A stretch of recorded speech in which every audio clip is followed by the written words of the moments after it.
Writing's not that easy, but Grammarly can help.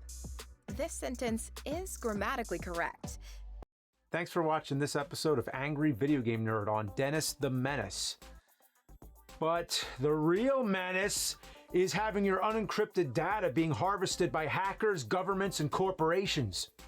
ExpressVPN creates a secure private tunnel between your devices and the internet. I use it every time I go online, especially at home, which is where we're all, with a 30-day month in the description. Head to ExpressVPN. If you same exact day, it was them. They're like the British version of LJN. Oh, and because of this whole British versus American Dennis the Menace thing, the PAL version of the game is simply titled Dennis without the Menace. But even with the name confusion, both Dennises led to their fair share of TV series and movies, but I'll always best remember the '86 Dennis the Menace cartoon show. And from what I saw, the characters seemed to peak in popularity around the time the '93 film came out, which was one of several films about mischievous young boys riding the wave of Home Alone. It was all about traps, pranks, and toy weapons. When you look at the evolution of action movies, beginning with westerns, you'll notice how the main choice of weapon always changes. In the 50s and 60s, it was all about rifles. In the late 70s and 80s, it was lasers. But as soon as the 90s hit, it was slingshots and squirt guns. All right, let's start this garbage up. You notice how I already declared it garbage before the review even begins? Yeah, that means we already hit bottom. Our face is already in the toilet bowl, and the only direction now is to force our way down into the septic tank. I'm just saying, it's gonna suck. Please expect no positivity.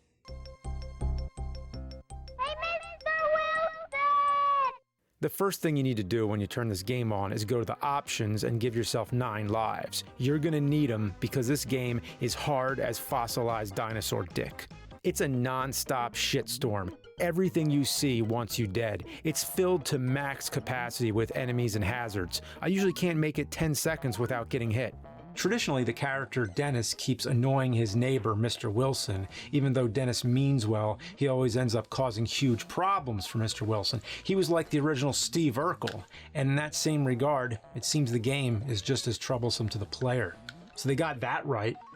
The first level has you running through the hallways of Mr. Wilson's house. Now the halls just keep going on and on. If this was a real house, it would take up an entire block but only be about 10 feet wide. Imagine living next door to this monstrosity. Also, does Mr. Wilson's house have some kind of poltergeist? An infinite amount of records are flying off the record player? Teacups, bowling balls, boxing gloves, and even suppositories try to kill you. He also owns 1 million purple cats. The Tiger King's got nothing on him. His attic is infested with spiders and these creepy-ass bats that look like they have human faces. And his main concern is Dennis? Why hasn't this poor guy moved out by now? Move out of this haunted, fucked up house. And not just move out, but call the vacuum cleaner guy from Breaking Bad to hide his identity. Start a new life. And considering how many platforms, extra beds, cabinets, and needless household objects, I haven't seen a single bathroom. The weapons suck. You start off with a squirt gun that doesn't do diddly dick. Sometimes it freezes enemies for a second, but most of the time it does absolutely nothing. At least it's better than the Cain and Jekyll and Hyde, which does worse than nothing. It gets you dangerously close to enemies or even riles them up to attack you. So while the squirt gun does nothing, at least it's better than negative nothing. And that's a positive way to look at it, right? Well, the negative side to that is there's no such thing as negative nothing. Am I sure about that? I'm positive.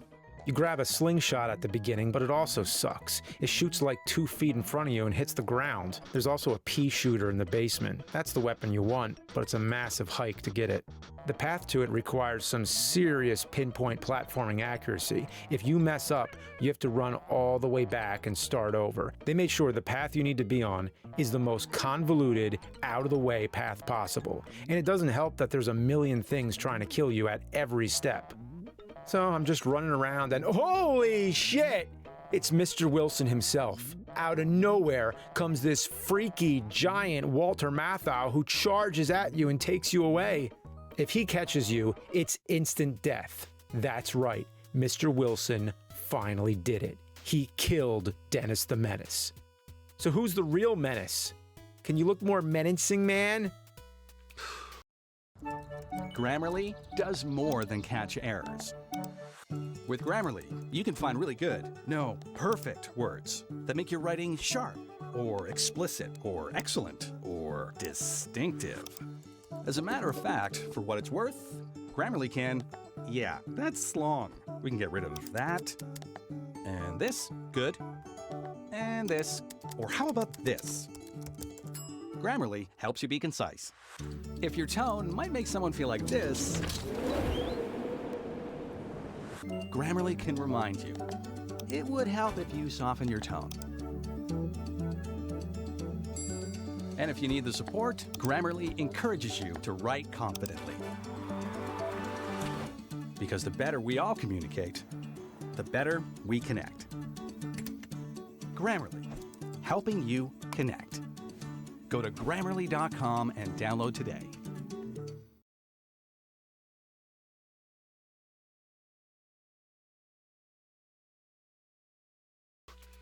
I gotta say, this is the type of game where you play the first level, run around like an idiot, finding doors you can't open, things you can't jump on, items and platforms you can't reach, and get so stressed out, you give up and turn the game off. Yeah, it's one of those. For the longest time, I couldn't even figure out what to do. Well, it turns out the object of the game is to collect 4 coins and find the end. That doesn't sound hard, but trust me, it is. Every level is a sprawling labyrinth and there's no indication of where the coins actually are. You just have to run around aimlessly for what feels like an eternity. It's like trying to find pieces of broken glass in an Olympic-sized swimming pool, and needless to say, the reward is rather painful. Sometimes you could even see a coin but have no idea how the fuck to get it. Everything in the level looks the same and all the enemies respawn, so it's hard to know if I ran through that area already. Most of the time I'm running in circles and have absolutely no idea. Oh, and of course there's a time limit and it ends up being the biggest antagonist in the whole game. You have 999 seconds, which ends up being a little over 15 minutes, but if you die, the timer doesn't reset, no. And if that reaches 0, you lose all your lives and have to continue. This really blows ass because you have to start the entire level over. All your progress is gone and 15 plus minutes of your life wasted. And each stage is split into 4 or more levels, so it takes roughly an hour to complete one stage. If you continue and have to start over, it could take even longer. Most of the time I forget where the hell I went to find the coins, so I end up having to scour the entire level again. It's such a tedious process that I honestly can't understand how anyone would find this fun. The park stage is 6 levels long. You have 4 regular levels and 2 auto-scrolling levels. Fuck these auto-scrolling levels. These are a nightmare. If you make one mistake, you're done for. Enemies are everywhere. There's squirrels launching nuts, invincible owls, birds, bouncing balls, and swinging sacks. While dodging all this shit, you also have to make sure the dog stays close because you need it to make certain jumps. If you fuck up in any way, you have to start the entire thing over, and like everything else, these levels go on forever. The feeling of getting far into the level only to lose is maddening. This level goes on for about 5 minutes, and that's if you don't die. If you do die, it could go on 20 minutes or more.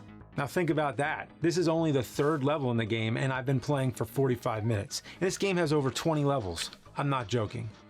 The level design is an asshole-ish anomaly of astrological proportions. Whoever is responsible for it obviously hates anyone who plays video games. There is absolutely no reason a game based on Dennis the Menace should be this hard. Fuck Contra and Ninja Gaiden, Dennis the Menace makes those games look easy. It's like they didn't want anyone to play it. It has no purpose except for sadistic shit-seekers like myself. Even after you beat this, there's no comfort because you still have to play through 4 more levels in the park stage. The music just drones on and it's permanently burned into my memory. Each level ends with a boss fight that requires no skill, just the patience of a fucking saint. The first boss is this deranged girl on a swing, just when I thought things couldn't get any freakier. I mean, look at her face. She has this exaggerated Ren and Stimpy style expression. You just have to keep shooting her while dodging a mouse and an acorn. And when you beat her, she flies off and dies. Now, all that freakiness aside, this was just a regular girl swinging on a swing. Dennis the Menace. More like Dennis the Murderer. Oh, Mr. Wilson! What do you want?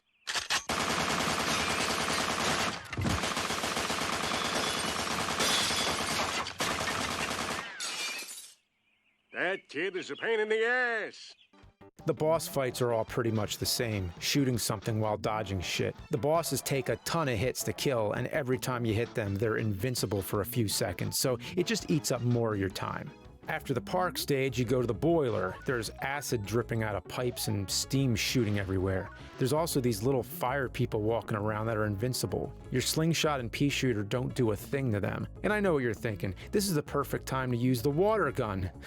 Water to put out fire? Well, that would make sense, right? But of course, doesn't do shit. Just freezes them. This just baffles the shit out of me and really coils up my colon. Why the fuck would the water gun not hurt the fire people? There's no reason to even have it. There's no reason for anything in this game. It's just bullshit meant to frustrate and confuse you.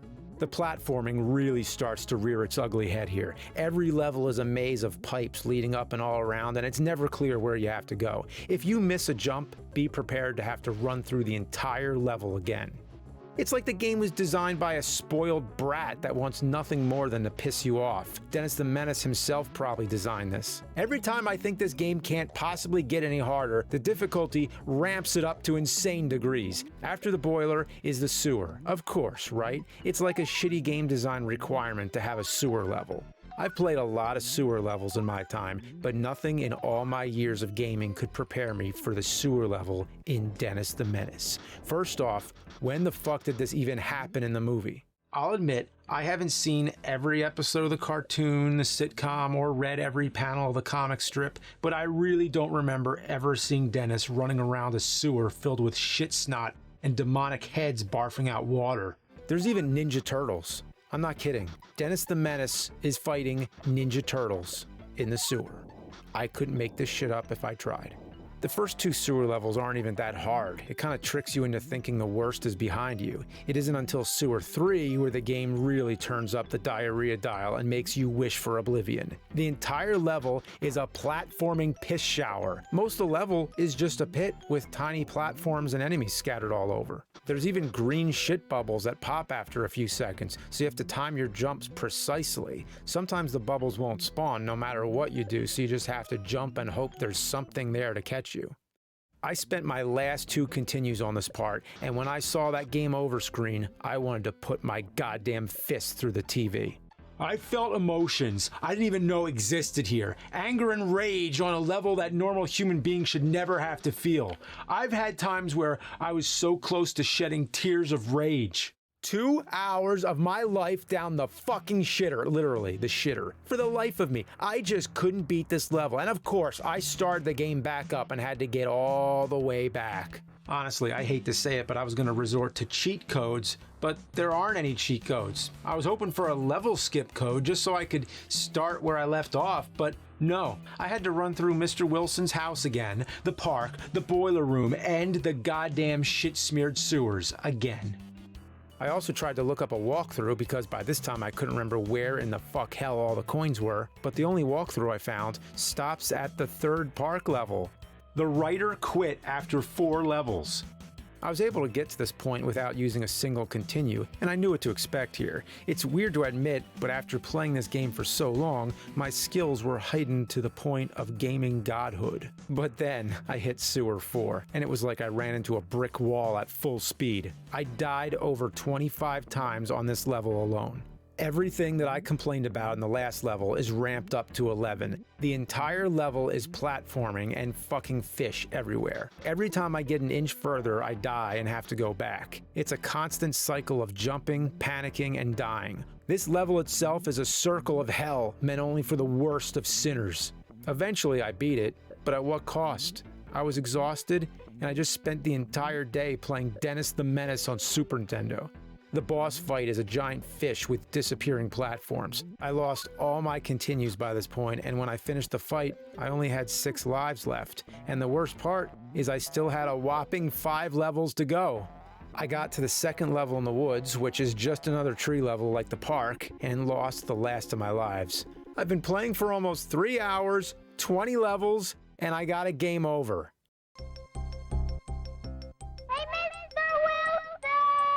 Well, that's it. I just can't take it anymore. I gotta see how this piece of shit ends. Earlier, I looked up walkthroughs, but not gameplay. I found some screenshots, Oh, look who it is. Christopher fucking Lloyd, looking like he's from the cover of Mad Magazine. He was the bad guy in the movie, Switchblade Sam, but I don't remember him tying Dennis's friends to a damn tree. First time I'm hearing about that shit. The game doesn't start with any goddamn story.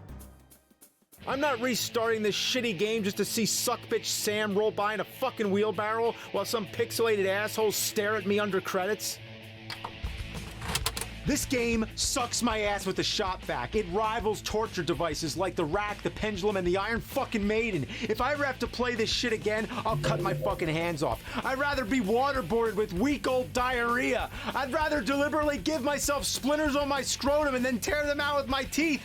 I'd rather snort a line of piss-caked cat litter than ever let this game soil my Super Nintendo again.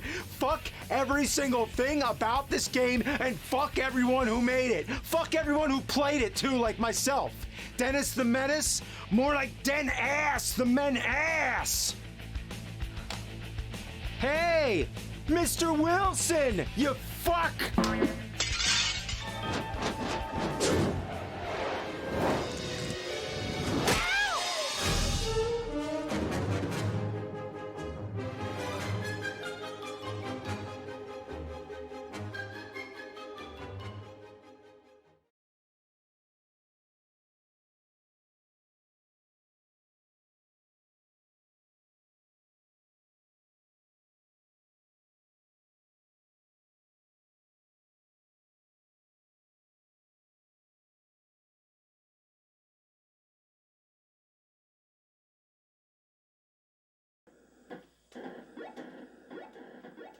This is a video game. This is what you immediately think of whenever you hear the term. It's the Atari 2600, and it defines the word classic. Even though the games are so simple and the graphics so primitive, it has a charm that will never be matched. The objects and characters just barely represent what they're supposed to be, but that's the whole beauty of it, that you have to use your imagination. The sound effects? Just awesome. And the lack of music just enhances the mood. It's that special kind of atmosphere when it's in the middle of the night and you're sitting in the glow of your TV with the sound of crickets. The Atari had the longest lifespan of any home video game system, and when people say Atari, they're usually referring to the 2600. But in between its existence, Atari made other systems which came and went, and one of these was the Atari 5200. It was meant to replace the 2600, although ironically, it failed and faded away while the 2600 lived on. Why don't many people remember this, and why did it die off so quick?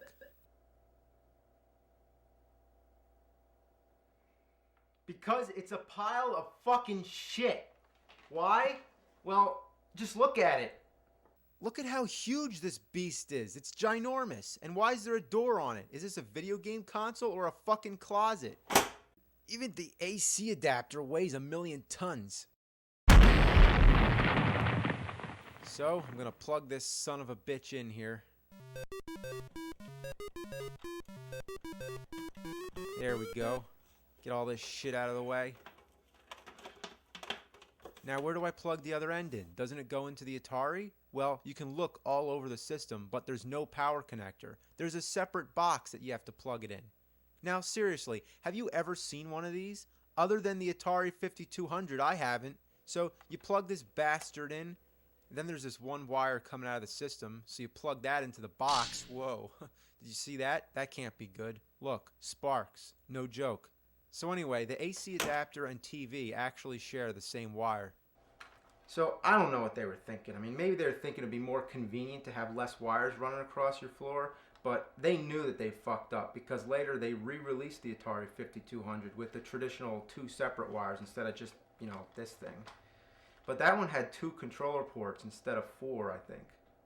Now, we want to hook this thing up to that TV, but it's not going to be easy. I mean, just look at all these games, and every one of them has their own AC adapter and RCA cables, or those weird box things, all going into the same TV. So, I don't know how we're going to do it, but we got to get back there and plug this sucker in.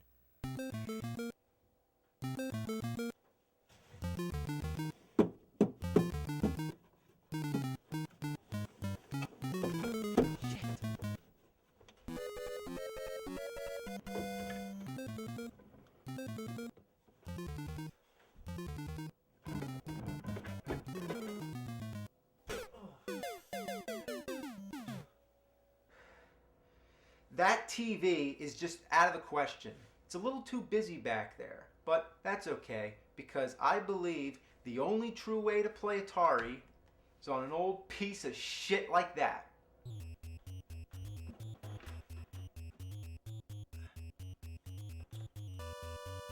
Damn.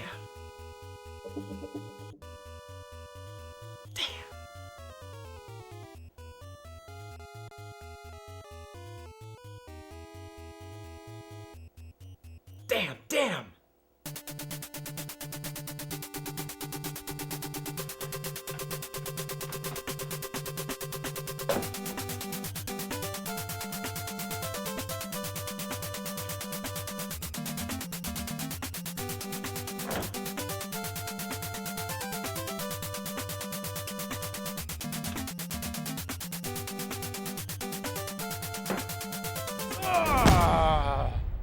Fuck!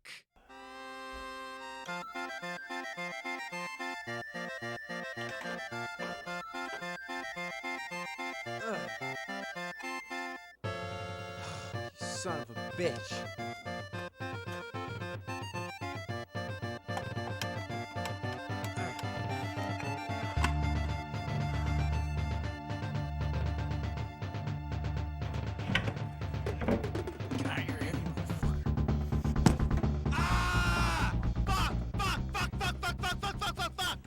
Now, after all that trouble I went through, let's play some damn games. Well, we haven't played the games yet, but I can definitely tell you the cartridges suck because they don't have end labels. I mean, come on! The Atari 2600 games were all conveniently labeled so you can easily pick out a game, but the 5200, you have to pull each one out to see them. I mean, what a bunch of shit. Alright, let's try this one out. So, okay, here we go. Now, listen, when you hit the power button, the box makes this weird clicking sound. I'm afraid this thing might blow up.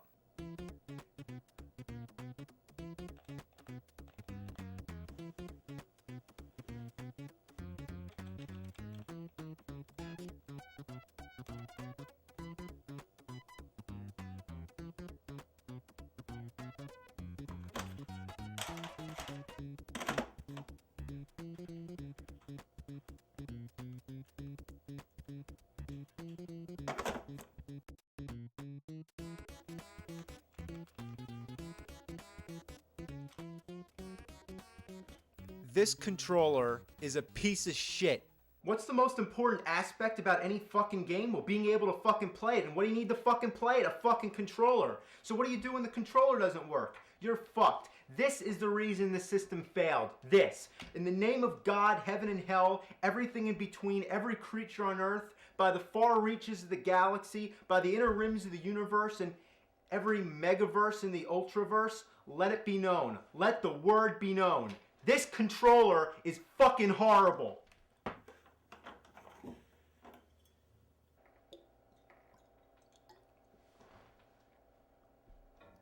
Well, tell you the truth, it is true that the controllers were notorious for malfunction, but they were pretty innovative for their time. For one thing, they're analog, so they're capable of more sensitive movement. They also have a pause button, which, believe it or not, was a new thing back then. Also, there's these two buttons on each side, which I think was a bit excessive for these type of games. Then there's all these numeric buttons. Like, what the shit is this? Is this thing a phone? Like, what is all this for? Is it like talking to intergalactic space aliens, or flying fuckernauts or astro bastards? Now there's another one, the trackball controller, but it's an ungodly abomination that begs for apocalypse.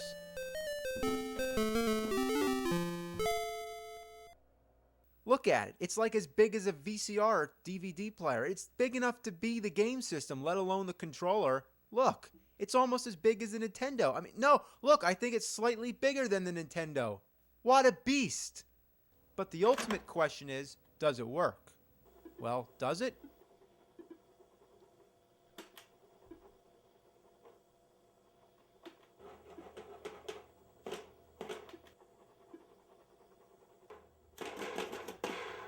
No, it doesn't. What a piece of shit. Well, we can't play the games, but we could at least look at them.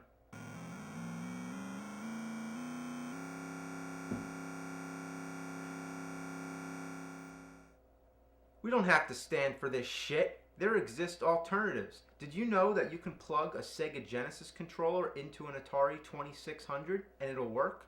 See, that's the interesting thing about Atari. You can find all kinds of different stuff that's compatible. As for the 5200, there exists third-party controllers made for the reason of replacing the shitty controller that the system came with. So, let's take a trip into the cyber world known as the internet and take a look. There we go.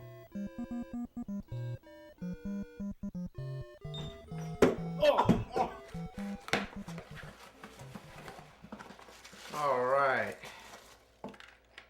Okay, let's play this bitch.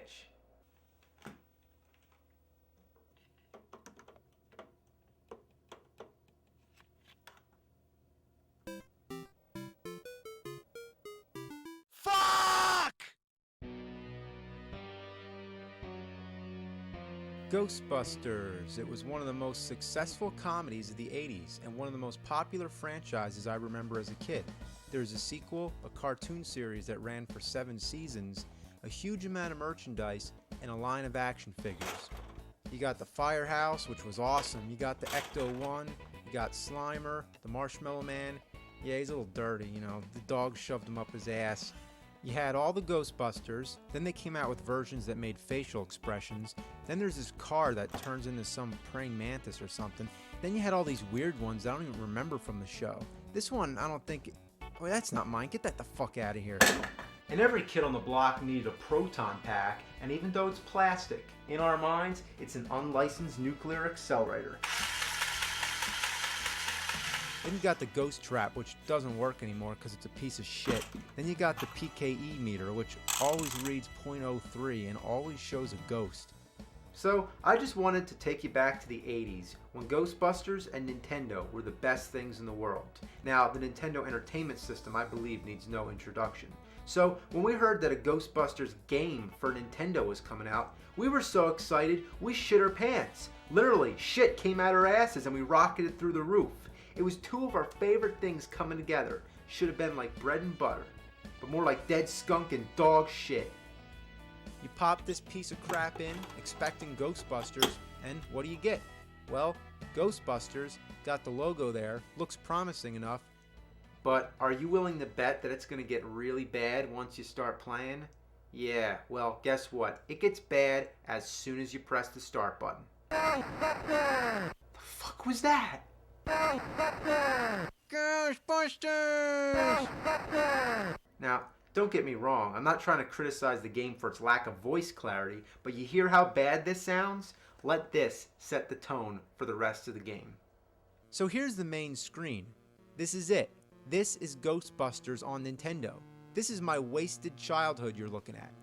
I don't even need to comment. Just look at it. It's shits for the birds. Okay, we gotta come up with a game about Ghostbusters. What can we do? How about just have the Ghostbusters logo floating around playing tag with cute little yellow ghosts? So if you like Ghostbusters, it's right up your alley. More like up your ass. Now for music, you got the Ghostbusters theme song, which sounds like a decent 8-bit rendition, but there's one problem.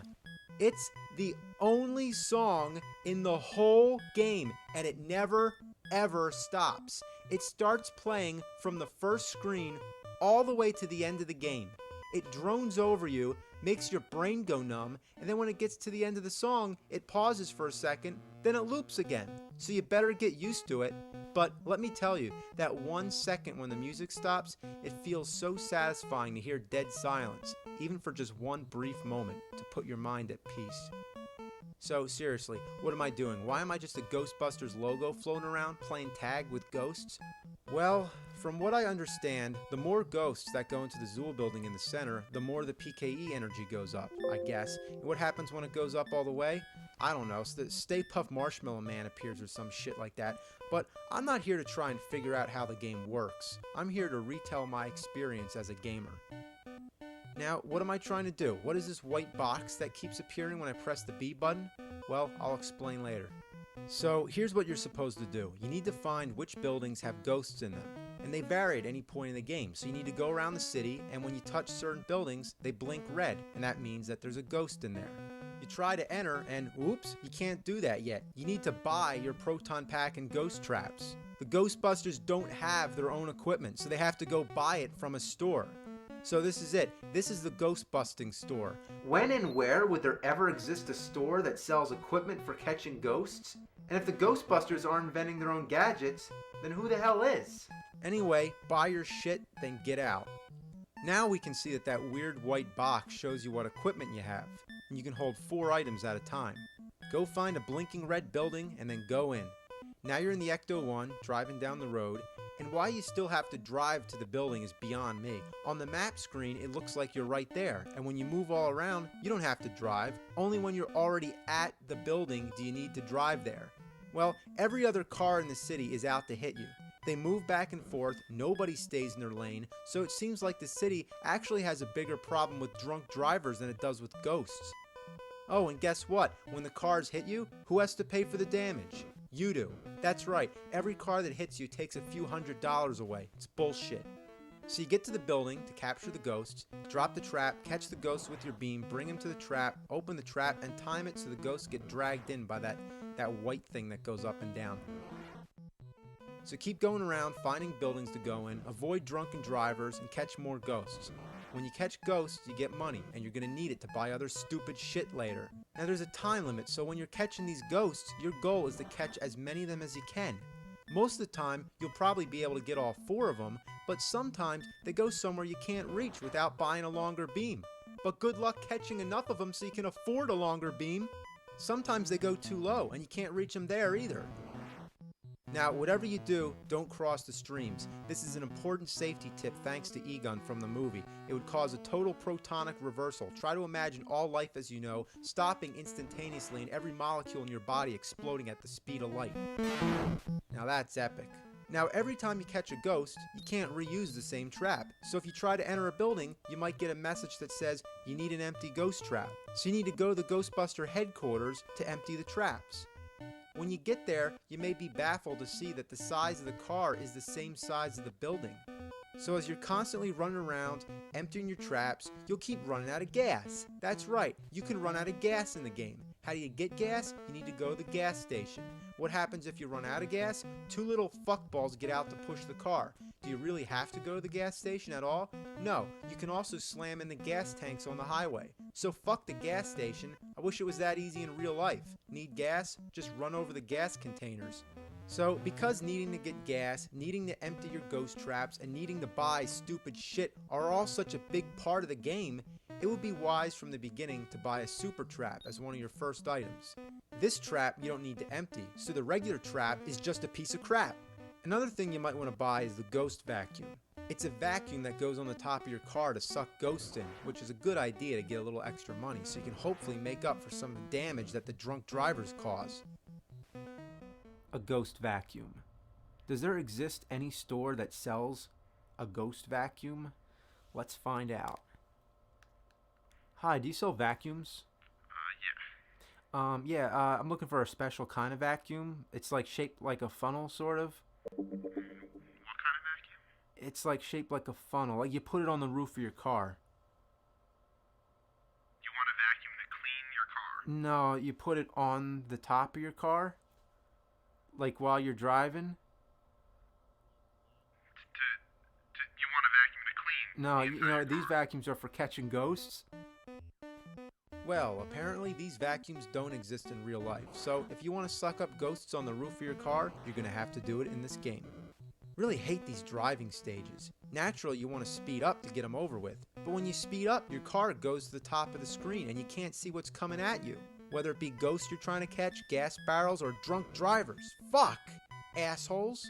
So you might be wondering, is this all you do in the game? Just go from building to building, catching ghosts and dodging cars?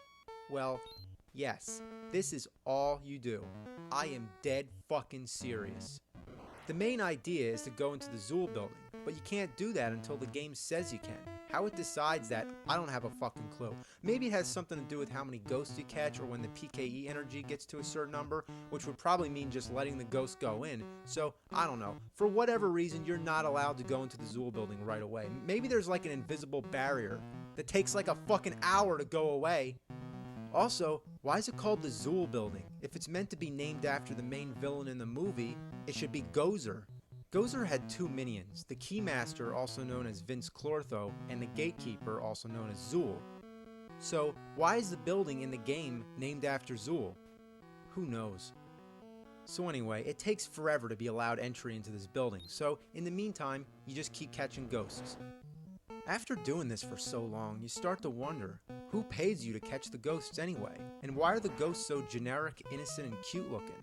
They don't do anything to you, so why are you busting them? Because busting makes you feel good? Well, don't the ghosts have a right to death? Obviously, I'm thinking too deep about it, but that's what happens. That's what happens when you play such a boring-ass shitty game. Your mind gets delirious. I mean, right now, I feel like I'm going fucking crazy. So finally, you get a message that says, Enter Zool Building. But it's at the very bottom of the screen, so you need to be paying attention. Seriously, half the time I don't really notice it because I'm not looking down there. A little sound cue would have helped, you fuckers. Now you go into the building, and it's a breath of fresh air to see something different. But unlike the rest of the ghosts in the game, these ones harm you. In order to move through the stage, you have to keep tapping the A button as fast as you can. And why couldn't you just use the control pad? Now you move so slow, the ghosts are impossible to dodge, and constantly going up the stairs doesn't help either, since you're basically defenseless. You can't get away when you're on the stairs. Now when the ghosts touch you a few times, you fall, and when you fall 3 times, you're dead. Then the game's over, and if you want to try again, you gotta start all over from the beginning. Now, let me ask this. Why can't the Ghostbusters use their proton beams here? Well, let me answer my own question. That would mean making the game resemble a decent side-scroller shooter, and the problem there is that the game would actually be kinda good, and apparently that wasn't what they were going for.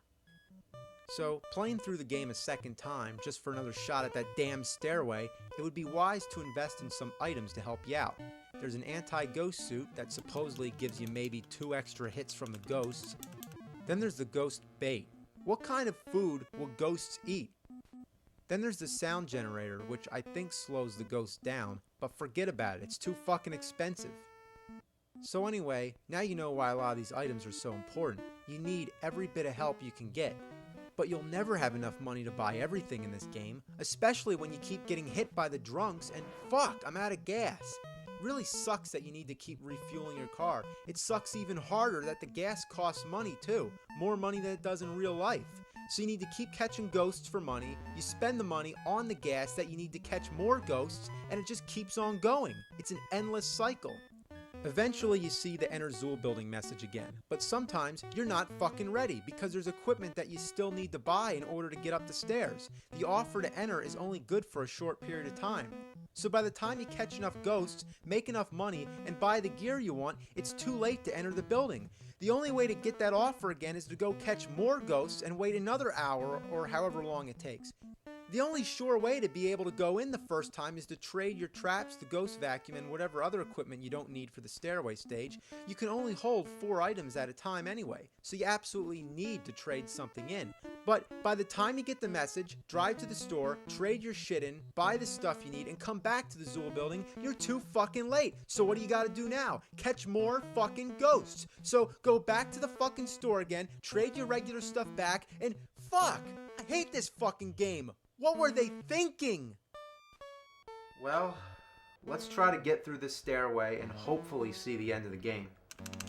I think one of the problems is that my thumb gets tired pressing the button.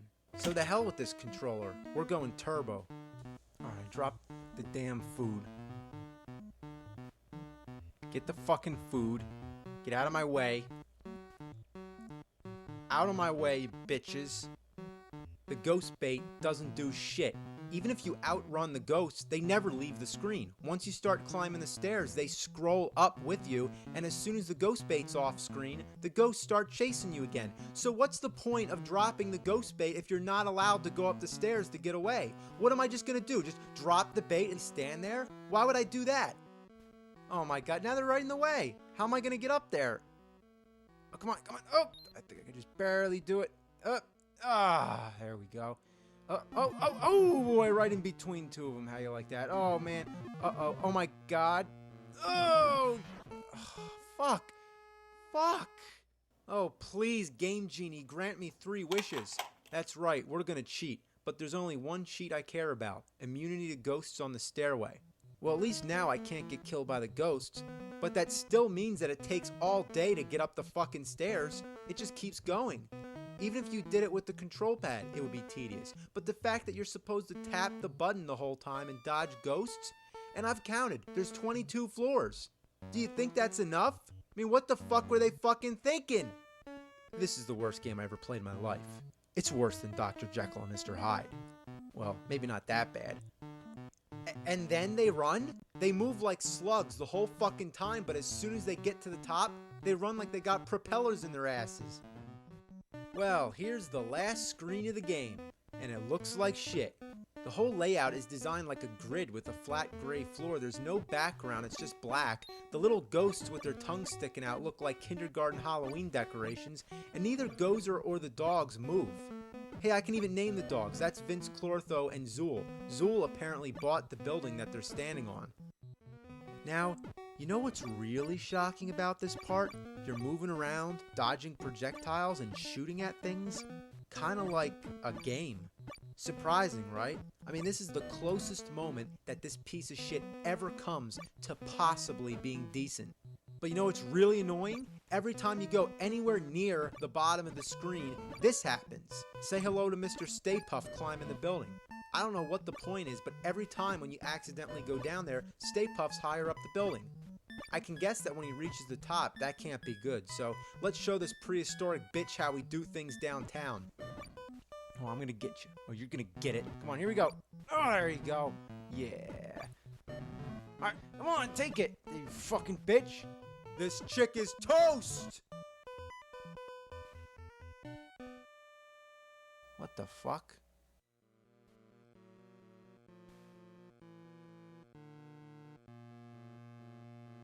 What?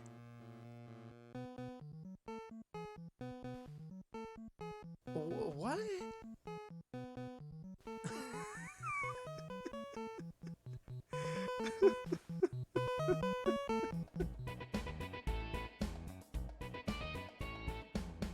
Ghostbusters on Nintendo sucks ass. But if you've seen my review of it, you already know that. So why am I reviewing it again? Because it's such an inhumane pile of shit that it deserves it. Well, this time I'm over the shock of how fucking horrible this game is, so I'm gonna be a little more constructive. Here are 5 things that should have been improved. Number 1 is gonna be a spell check. Let's play teacher and grade this piece of shit. Since it's really short, let's say 10 points off for every error out of a possible 100. So okay, you ready? Here we go. Well, first of all, congratulations spelled wrong, but it's not even a simple typo. 2 letters in 2 different places are wrong, which probably means they really didn't know how to spell it. So that's 20 points off for that, just because it's such an atrocious misspelling. But then why isn't it plural? You don't usually say congratulation, you say congratulations. So technically that's nothing to do with the spelling, it's a different error altogether. So that's another 10 points for that. Then, you've completed a great game? Well, that's just simply wrong. 20 points for that statement. Even if it was a great game, it shouldn't have to announce it. So then you have a punctuation error, because the next sentence begins with end. Then you got an extra O in proved. And proved what? Proved the justice of our culture? So it's saying that you proved that our culture has justice? I don't know.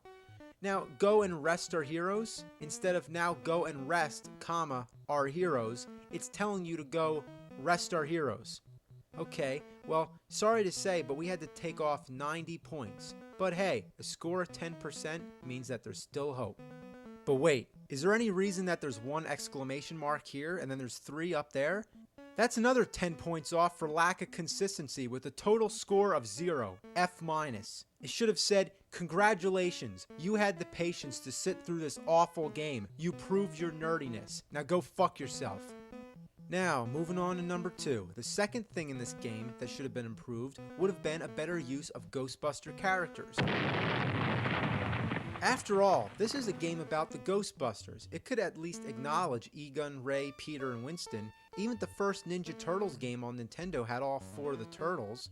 There's supposed to be 4 Ghostbusters as well, but try counting them in the game. There's 2 who fight the ghosts, 3 who enter the Zool building, 2 who fight Gozer, and 3 who enter the headquarters.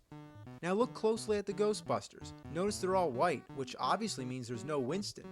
So Ernie Hudson, maybe you're glad that you got left out of this crappy game. So number 3 is going to be better graphics.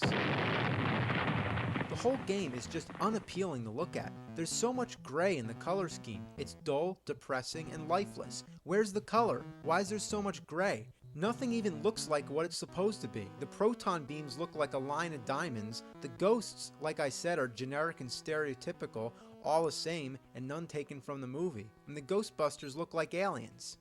And when they get out to push the car, they definitely don't look like Ghostbusters. They don't even resemble human beings.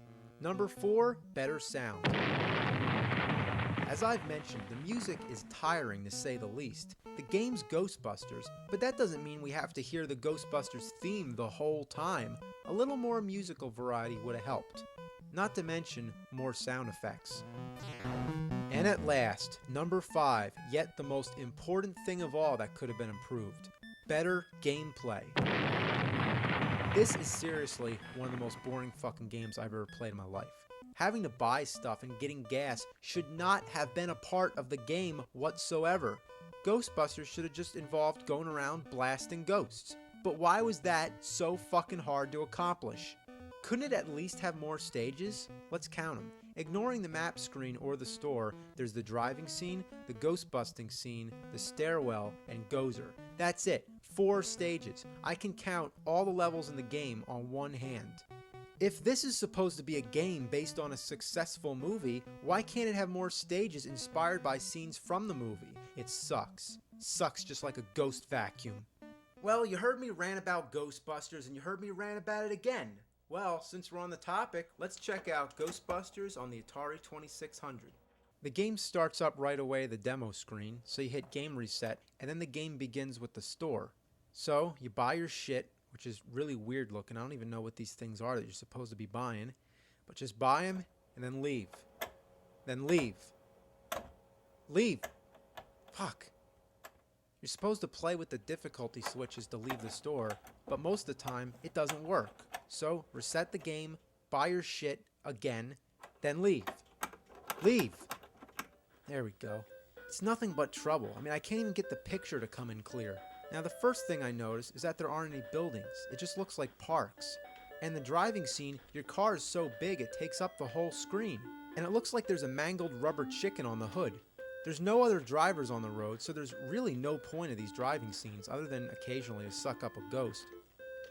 The ghost catching scenes are just awkward. I mean, no matter what I do, I can't catch the ghost. It's like the game just does whatever it wants.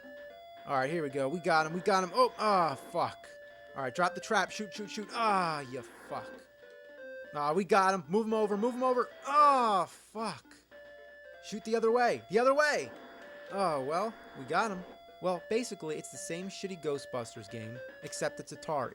So, it's appropriate for its time. It was also on the Commodore 64, so, at the time, this was a decent game. But on the Nintendo Entertainment System, you'd expect something better. Well, believe it or not, the Sega Master System version was superior. Let's check it out. You got a good opening screen, the music sounds a little more lively, and you got that little bouncy ball karaoke thing going on. There's something strange in the neighborhood. Who you gonna call? Ghostbusters! On the first screen, you get to select your car.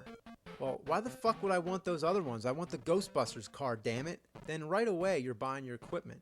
You got this cute little forklift thing to bring the items to your car. Then here's the map screen, and, well, what do you think? Somebody really favored Sega. Look at all the colors. The ghosts are actually animated too, and there's people walking around. I don't exactly understand the idea of dropping poop everywhere you go.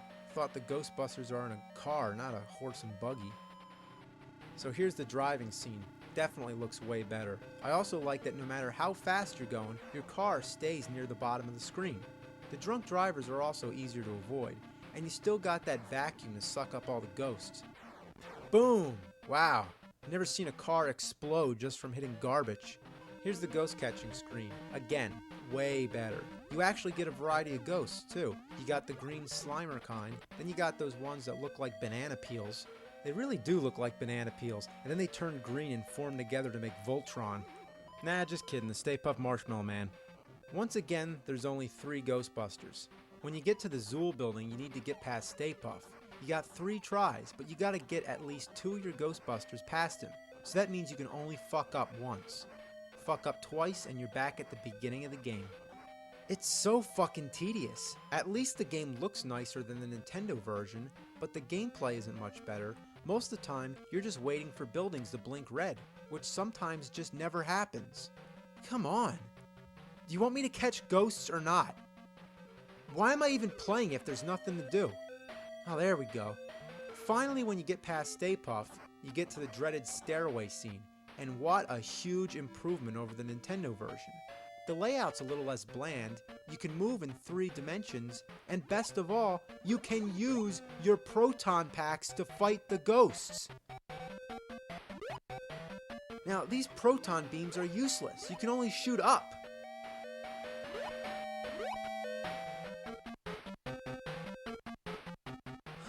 Fuck.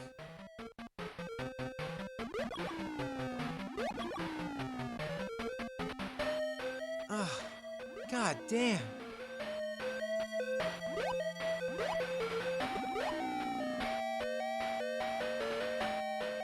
Jesus. Cut me a break. The worst fucking thing is when you get hit just one time. Just one fucking time. You start all over from the bottom of the fucking stairs. All over again. And when all 3 of your Ghostbusters are dead, it's over. Sorry, but your mission has failed. The Keymaster and the Gatekeeper entered the Zool, so it's not the Zool building anymore, it's just the Zool, and caused Gorza, you mean Gozer? They should actually see the fucking movie before they make the damn game. The enemy boss to awaken and destroy the city. You cannot even set foot inside the Zool because you were unable to earn enough money to gain admittance. Oh, so it's like a museum or something? You just need to pay to get in? So all I need is enough money and I can go up a bunch of stairs to fight a Sumerian shape-shifting god. Thus, the city was completely demolished by Gorza. The game is over. Try again from the start.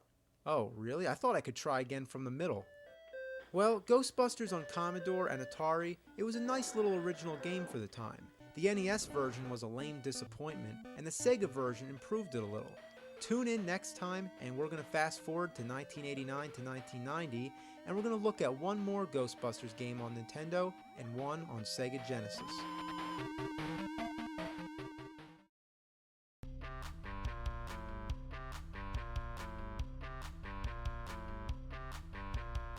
Ghostbusters 2 on Nintendo. Well, here it is. The game starts out with this little intro with Vigo. You see him at the end too when you lose, and both times he does the Elvis lip. So the first level is under the subway at the River of Slime, and that's right, wow, the game actually has levels with a simple goal to get to the end without dying. And that's what I'm fucking talking about. Ghostbusters should be nothing more complicated than just running around zapping ghosts. So it's a huge, huge improvement over the first game. But that's not saying much. It still sucks monkey fucking pukes diarrhea up your fucking asshole.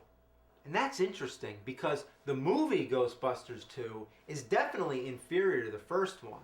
So I guess the formula works like this. A good movie equals a shitty fucking game.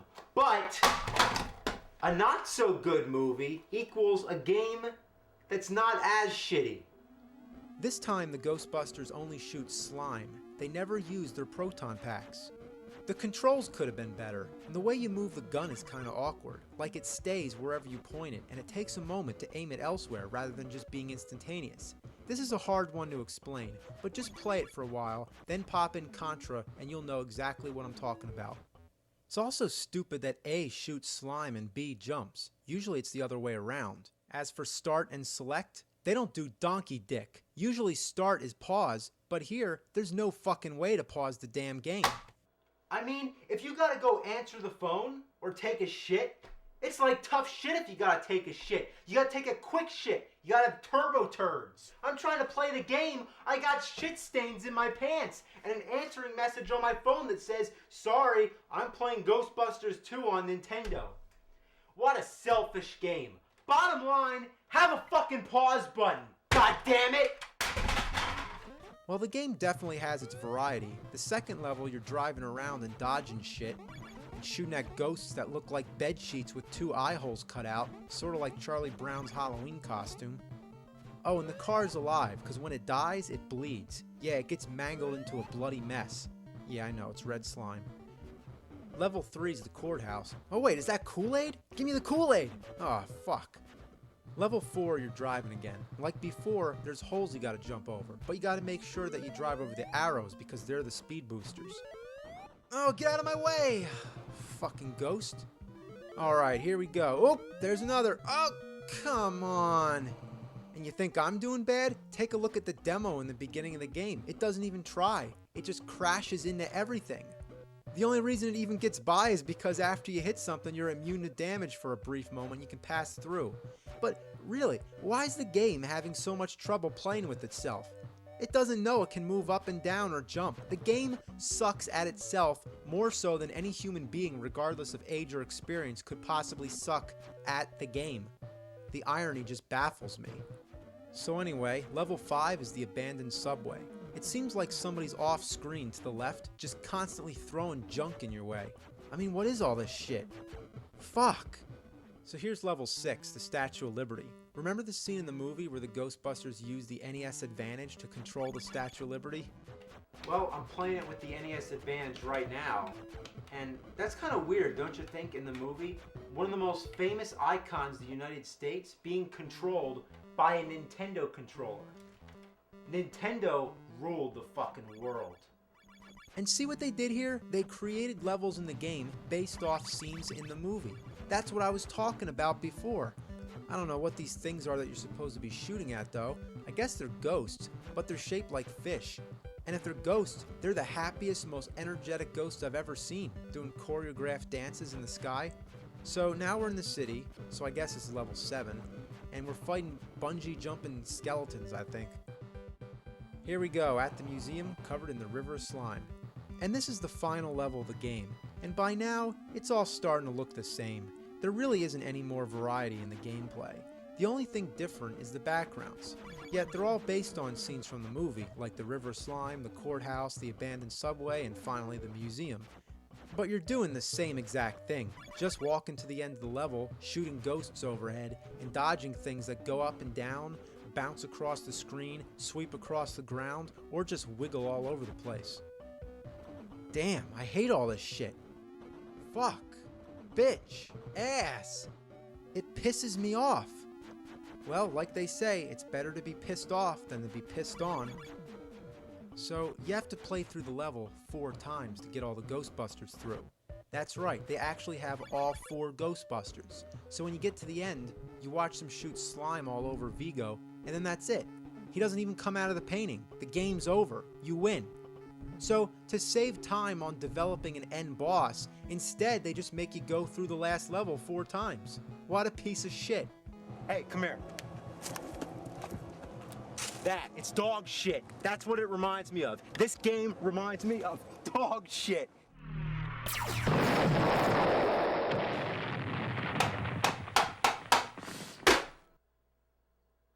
Can Sega do better again? Well, let's find out.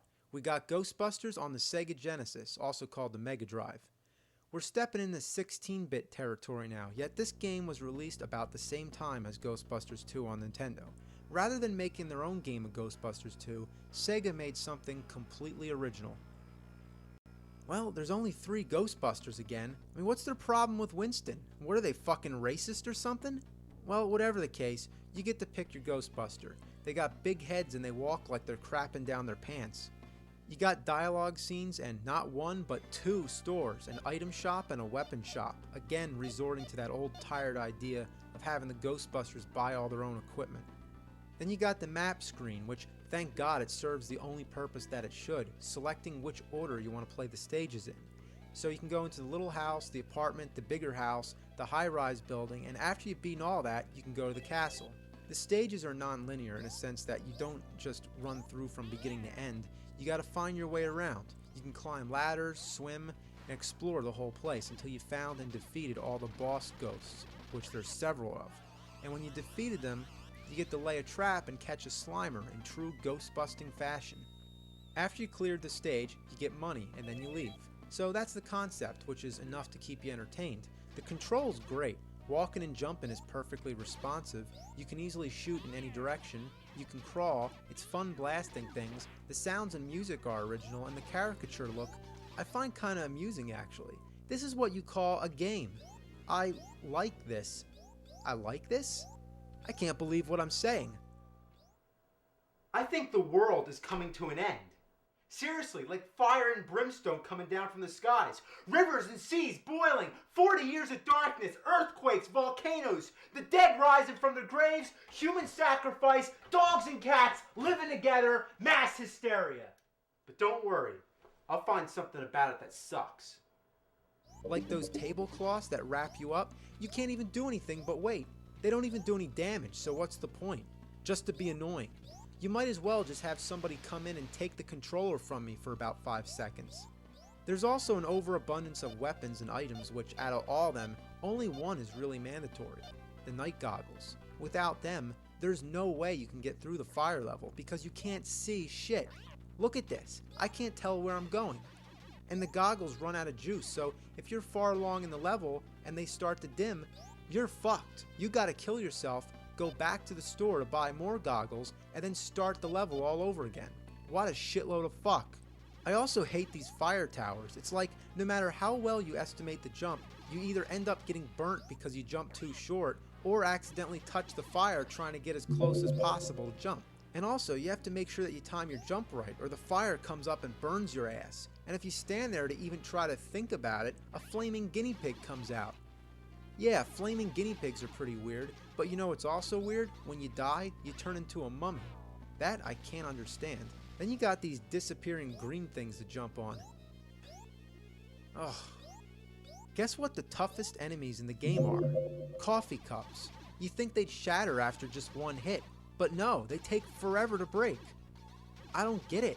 Lots of the enemies are just annihilated after just one hit, but not those. Don't fuck with the coffee cups. The boss battles are cool, although sometimes really random, like this blue guy that comes apart. Come on, die! Alright. Oh, he still got a head! Yeah. You got the crystal monkey man, the evil snowman, the fire dragon, the flame guy, the face that emerges from the wall, the woman who multiplies to 3, gotta shoot the real one. Then there's the Grim Reaper who looks like Dracula from Castlevania 2. Then there's the plant, which reminds me of Little Shop of Horrors, which is an interesting connection because Rick Moranis starred in the remake and he was Lewis in Ghostbusters. Then you got Stay Puft, who relentlessly attacks you during the stage, but then at the end, you finally get to punish him for all the shit he put you through. Die! Die! Get him! Get him! Get him! Get him! Get him! Get him! Yeah! He's dead as shit. In a sea of terrible Ghostbusters games, this one stands out, and it's still fun to play. If you could somehow get your hands on it, I'd check it out. So this concludes my 3-part review of all the Ghostbusters games that I can get my hands on. Is it kind of ironic that I end on one that's actually kind of decent? I don't know. I mean, is it any more ironic that the same guy who did the voice for Garfield did the voice for Peter Venkman in the Ghostbusters cartoon, while Bill Murray was the live-action Peter Venkman, and he also did the voice of Garfield in the movie? And one more thing. Ghostbusters 3. Is it really going to happen? Should it happen?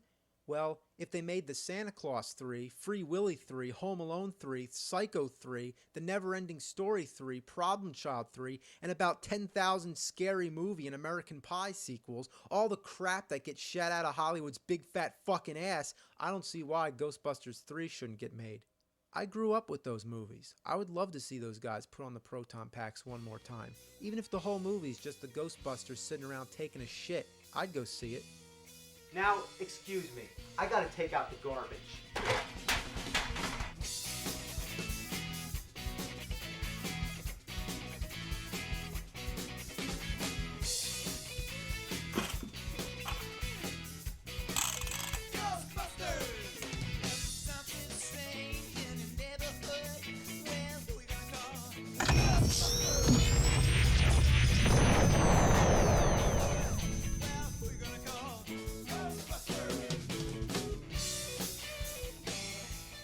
Spider-Man on the Atari 2600. Let's pop this sucker in here. We're playing with the Atari wireless controller. Pretty nifty, right? Atari was ahead of their time. So you're just climbing up the building, you're shooting the web, which is like black for some reason. It almost looks like Spider-Man shooting out like a long turd or something. And you can't touch anything except the yellow parts. So, oh, the web didn't reach. Ah, I'm falling. But you can save yourself, you just keep shooting the web. So anyway, you're just trying to get up here. You can shoot diagonal too, but it's really finicky with the controller. Ah, fuck! Oh, God. Oh, shit! This game is just fucking horrible! Holy shit! It's Spider-Man! You need some help with this game? I sure do. This shitty ass fucking game's driving me nuts. This game can't be shitty. This is Spider-Man. Yeah, it's Spider-Man, but I'm sorry, Spider-Man. This game really does suck. You must be doing something wrong. Let me help you with this game. You'll help me with this game? Absolutely. Oh, gee whiz. Thanks, Spider-Man. I'll show you how it's done. See, you gotta press the up, right? Yeah, I got that part. It's really so easy, it's practically boring in a way. Because you can just go up, up, up. See, I like going diagonal because sometimes it gets boring going straight. Get to the top, get to the top, get to the top. Oh, oh, oh, oh, boot dada, boot dada, boot dada, boot dada. James likes the little web. Little web, little web, little web, little web, little web, little web. What is that thing supposed to be? It's like a checkerboard or like a disco cube or something. That's the super bomb. The super bomb. The super bomb. Well, there's bombs in the game. Why can't that bomb look like a bomb? Fucking Spider-Man. Yeah, watch, I know watch it. it. You can't touch the super bomb. Oh, you gotta go around it? Oh, there you go. Watch out. Don't get, he's gonna Is he get gonna hit me? you. Ah! Oh, you're falling. Oh my God. When you let go, you know what's gonna happen? When you let go of that button, you're gonna fall. Alright. You know, this is starting to piss me off, actually. There you go. Come on. Ah, you died. Well, you're talking to me. Fuckload of shit! This is your game. Your game. Shit! Fuck! Fuck! God! Fuck! Ah! This game sucks my spider balls! It's horrible! Don't worry, Spider-Man. It's only a game. Here, have a beer. I don't want this corporate bullshit. It's Rolling Rock. It's shit rock. Stick to the local brew. That's local brew. Well, we got another game on the NES, and we're gonna play it in the top loader. Yeah, we're being pretty fancy today. The game's Spider-Man: Return of the Sinister Shit. I'm trying to understand the controls here. Alright, A punches. If you tap A, it does like a jump kick. Oh, you hold the button and it shoots the web. The control is awful, and the worst thing about trying to review a game with bad control is that you can't explain it. You can only jump straight up, unless you already push, you know... You're pressing the wrong buttons. No, I'm not. Look, I can't even hit this guy. Oh, look at this. Get him! Why are you fucking jerking around? Even when I'm falling, I can't steer myself. Why are you jumping all over the place? Because every time I hit the button, it like jumps. Well, wait for him to come to you. There's no like jump kick move. Like you can't jump and then do an attack. Well, then don't do that move. Well, I can't hit him when he's in the air. Well, wait for him to come down then. Look, now what's he doing? He's not gonna come up. I can't even tell if I'm hitting him. Oh, you got him. Did I? His power bar went down, but you're fucking gonna die way before he does. Come on, damn it. Just wait. Patience. There's no fucking clock in this game. There's only 20 of them in the background. Thank fucking Lord. Alright. Look, see, you can't even kill that one guy. But is it necessary to kill him in all honesty? Do we have to kill everybody we see? I'm the nerd. Look how I play. I go back and forth. This is what the nerd does. He just goes back and forth. And this is what was fucking annoying me. You go and there's nothing up there, so you go down. And you go down. And you kill something and you fucking go down. You go down and you can't go that way. So you go up. Alright, god damn it. Nothing over here. What the fuck's the point of this? Alright, you know what? This game is a piece of shit. I don't know what the fuck I'm doing. I don't know where the fuck I'm going. I can't get up here. Do it, damn it! Jump, jump, jump, jump, jump, jump, jump! It's a piece of shit! It's a bunch of fucking crap!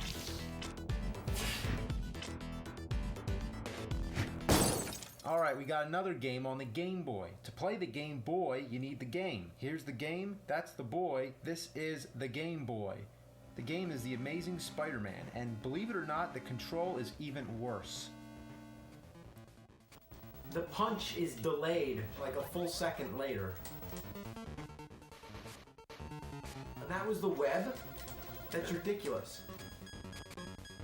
How do I get up? Jump! I am jumping. Look, it won't. You fucking look retarded. See, now you're being Spider-Man.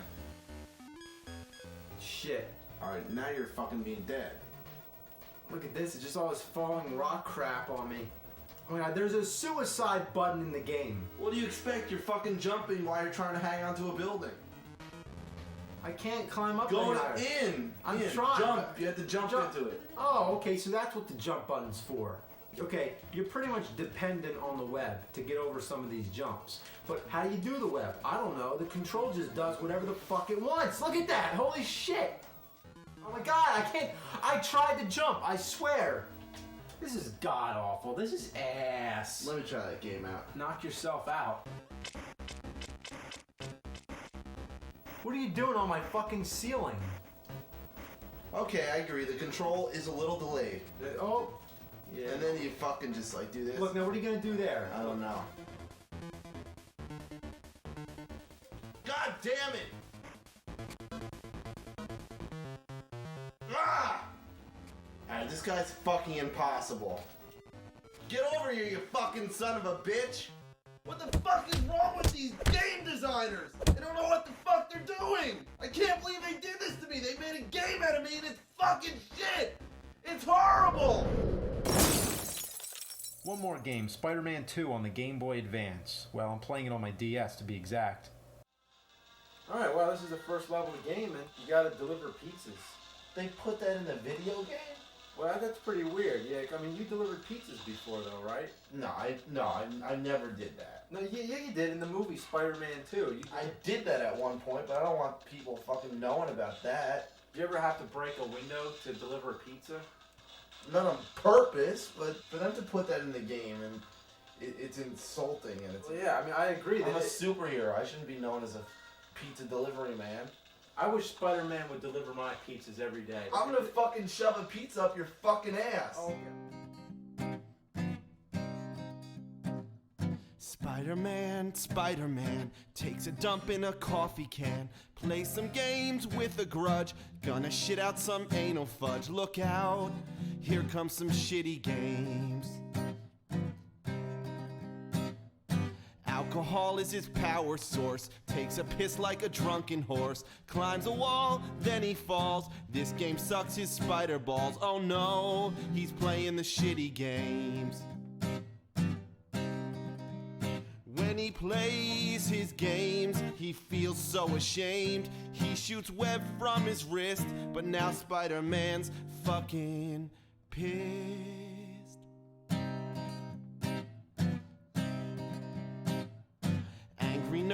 Angry nerd, rather suck on a frozen turd or eat some crap from a moose. Gonna chug down some poopy juice. These games are such a great big fuck up. They make you wanna throw up all over Spider-Man.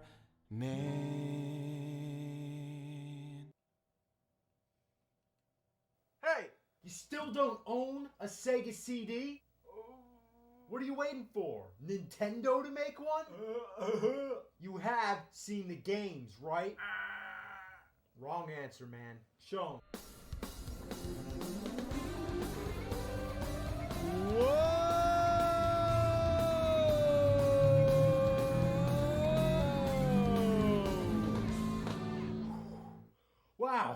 It's like you get to play the games on a CD. Check out the graphics. Full motion video, opposed to video that isn't full motion.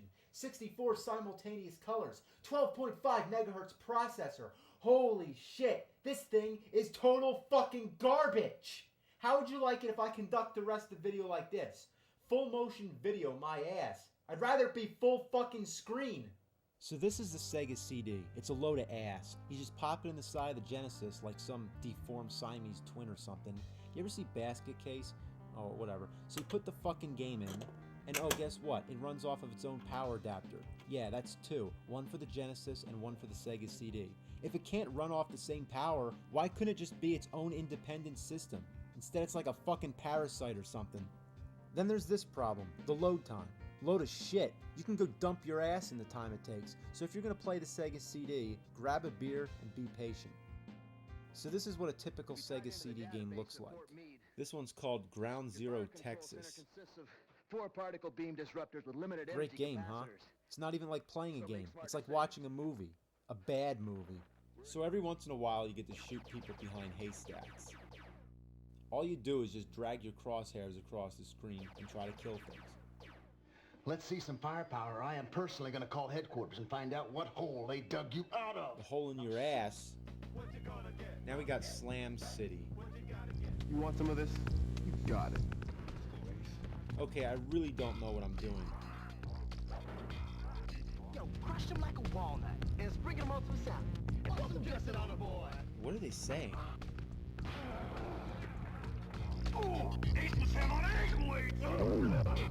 Okay, now we got Double Switch. Hey. Hey. Hi. Hi. My name is Eddie. Hi, Eddie. I need your help. This is my building. And since the neighborhood really sucks, Like this game sucks. So you're just switching different rooms and just, I don't know. What the fuck am I watching? God, shut up! This is Night Trap. This here is the cult classic of the Sega CD. The premise is that you're watching all these security cameras in this house, and you have to trap these weirdos in black. Why the hell are they wobbling all around? Could they possibly overact anymore? And the traps are ridiculous. And everything that's occurring in this house happens in real time, so you're constantly switching around trying to find these guys. Fuck, just missed them. See, that's what happens. The only way to get good at this game is to play it over and over and over. That's the only way to know where these guys are gonna be. Yeah, get the tennis racket. Strangely, this is the most amusing part of the game. So is this all you do? Just click around and try to catch these guys? Yes. Alright, this is what I'm talking about. I sometimes forget I'm playing a game. I think I'm watching a shitty horror movie. You got a scary guy in the shower. It's classic. Oh, she's in trouble. Uh-oh. You know what? I'm supposed to save her, but that spoils the fun. I don't believe what I just saw. I know, this game sucks. Now we got Corpse Killer. Unfortunately, I can't even show you much about this game because it keeps freezing. I actually had a lot to say about this one, but right now, it's not fucking working. Corpse Killer, consider yourself lucky. Time Gal. Okay, this one is really, really weird. All you have to do is hit the control pad in the right direction at the right moment, and if you're not fast enough, you die. Her voice is just annoying. You can't catch me! You can't catch me! This one, there's not much to say. It's just shoot, shoot, shoot, reload, and shoot some more. There's some minor things that annoy me. Look in the background. This is the longest block in the world, and there's a lot of national rubber stamp companies. How do they fit so many people in the car? Then there's this big ass van, but now this time, there's only one guy in there. There's not even a driver. Willie Beamish. Okay, in this game, you're a kid in detention. First, it's just like watching a cartoon for 5 minutes. Then an arrow appears and you're like, oh my god, I get to do something? So you just point and click at things. Man, I'm so bored I can't stand it. I know, I'm fucking bored. The teacher talks to you, you come up with answers. Should I say, oh, that was my frog, Horny? The frog's name is Horny? Road Avenger. Alright, well, same concept as Time Gal. An icon appears on the screen telling you what to do, and you have to act immediately by pushing right, left, turbo, or brake. If you're half a second late, you're dead. Well, this one can't be bad, right? Remember the Genesis game, running around trying to get away from dinosaurs? Well, this is nothing like that. It's just one of those point-and-click games. I don't know where I'm supposed to go, and I get so bored with it I shut it off before I even get to a single dinosaur. I want some dinosaurs, damn it. Prize Fighter. Reminds me of Raging Bull. I wait like 8 minutes for the fight to start up, then what happens? I just get clobbered. I don't even know how to play this. I just tap buttons. But all I do is just swat past the guy. How do I hit him? Do I really care anyway? Nope. Now we got Soul Feast. More like Soul Feces. Well, holy shit, I gotta be honest. It reminds me of R-Type or Light Force, and that's pretty cool. So all I gotta say is, this one's not bad. The Terminator. This one's okay too. I mean, there were some flaws. For example, the enemies are too strong, which is fine, but it's annoying when every single thing you try to blow up takes so much gunfire. Even when you're in the present time, there's no bad guys that die with one shot. And I understand when you're shooting the Terminators, they're made of metal, but these are human beings. Another thing really annoying is how difficult it can be to shoot things sometimes. I can't stand still when I'm on the stairs. You can't aim your gun without moving all around.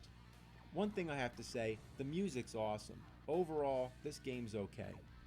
There's also a lot of games which are just hard to comment on, like Sherlock Holmes. It's like one of those early CD-ROM games on the PCs. There's really no gameplay whatsoever. You're just clicking around on things and collecting clues. Kinda reminds me of Carmen Sandiego, but not as memorable. There's also a Dracula game, which is the same sort of thing. You just click on things and watch little movies here and there. Speaking of Dracula, there's another one, Bram Stoker's Dracula, but this one is actually like a game. You're just going around beating the shit out of animals. Yeah, punch them, damn bats. Yeah, fucking bitches. Kick them in the face. Fucking rats. So this game's pretty funny, but the control just sucks. Especially this part where you're trying to jump these rocks. Damn. Oh, that was ridiculous. I landed right on that.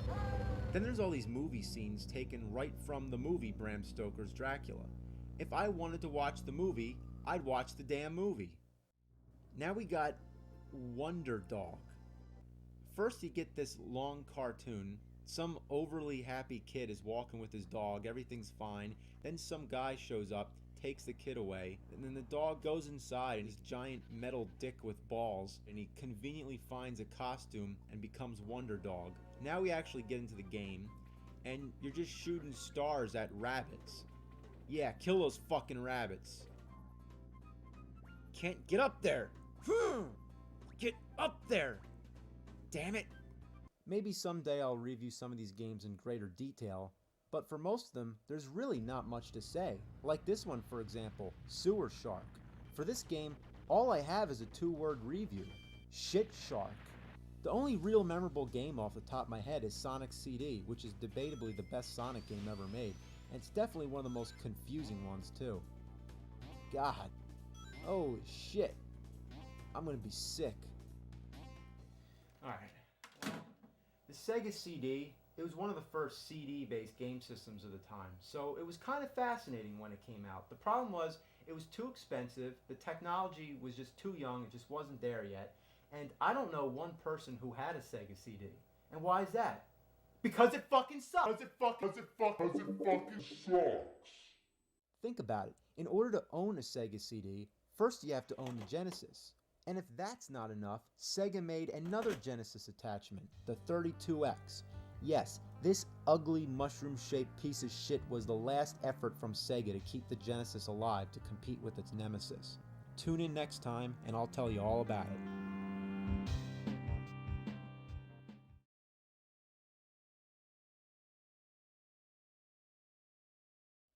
The Sega CD had its place in history. I mean, don't get me wrong, it's a piece of shit, but it had a certain appeal. The 32X is the real deal. It sucks. Oh God, it sucks.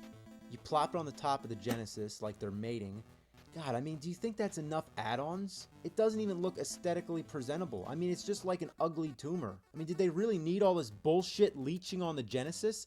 That poor Genesis is just thinking, oh, please, God, take this shit off me. It's like getting gang raped. Both of its slots are getting fucked at the same time. And picture this, if it was a Model 1 Genesis, it would have been even more of a spectacular mess. And there's metal prongs you have to insert into its slot. I mean, there's something wrong here. This whole thing is just a mountain of cockadookie. So what does the 32X do? Well, it's compatible with all your 16-bit Genesis games, but it also has its own library of 32-bit games. Oh, you gotta love this. No end labels on the cartridges. May I ask why? Here's the Genesis games. You can read them. You can see what they are. If I'm trying to pick out a game, I can just visually scan my eyeballs across them without having to do this. Oh, what's this? Oh, Virtua Fighter? What's this? Oh, Star Wars? What's this? Primal Rage? The same thing as Atari. Labeled, not labeled. Labeled, not labeled. Labeled, labeled, and not labeled. Even Nintendo's guilty of the same thing. If you labeled the older games, why can't you do the same to the newer ones? Who came along and said, okay, we're gonna have better graphics, better games, and oh, those end labels gotta go? When did this idea of simple convenience become obsolete? Now about the 32X, hooking up this bastard is just insane. Believe it or not, like the Sega CD, it has its own fucking power adapter. That's great. I mean, now you got 3, and trying to hook them all up at the same time is a friggin' nightmare. Let's look at the most minimum amount of effort it could possibly take.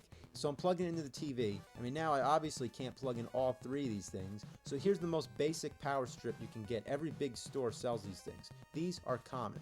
So I plug in my fucking power strip or whatever.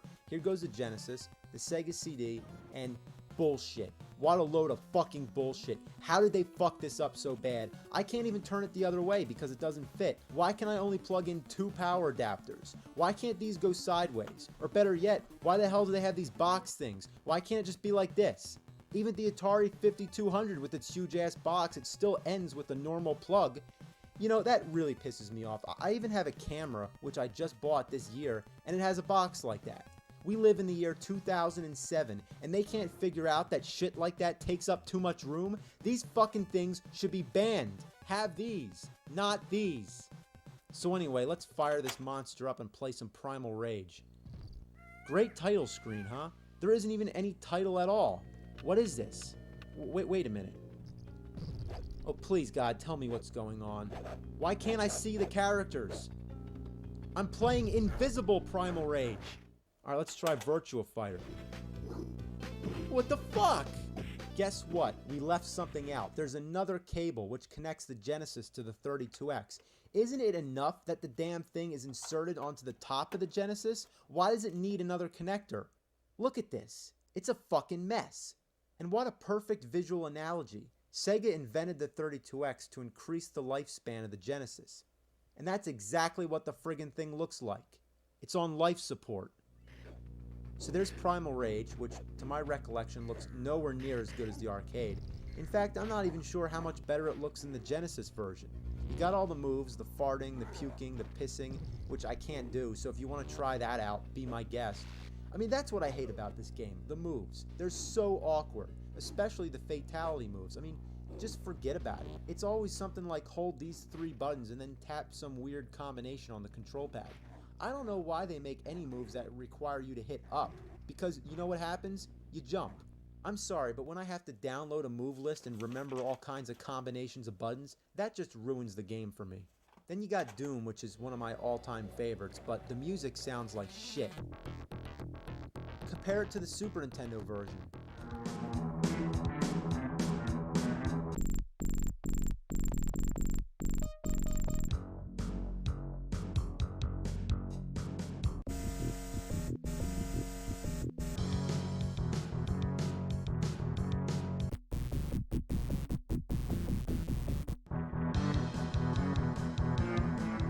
Also, the Super Nintendo version has more levels. The only thing it lacks is the graphics. They're horrible. On the 32X, they're better, but my point is, everything should be better. Now you got Virtua Fighter. It was one of the first 3D fighting games, and it sure looks like it. I really hate how every time you jump, it's like you're on the moon. God, the control sucks. And the characters act like they have problems.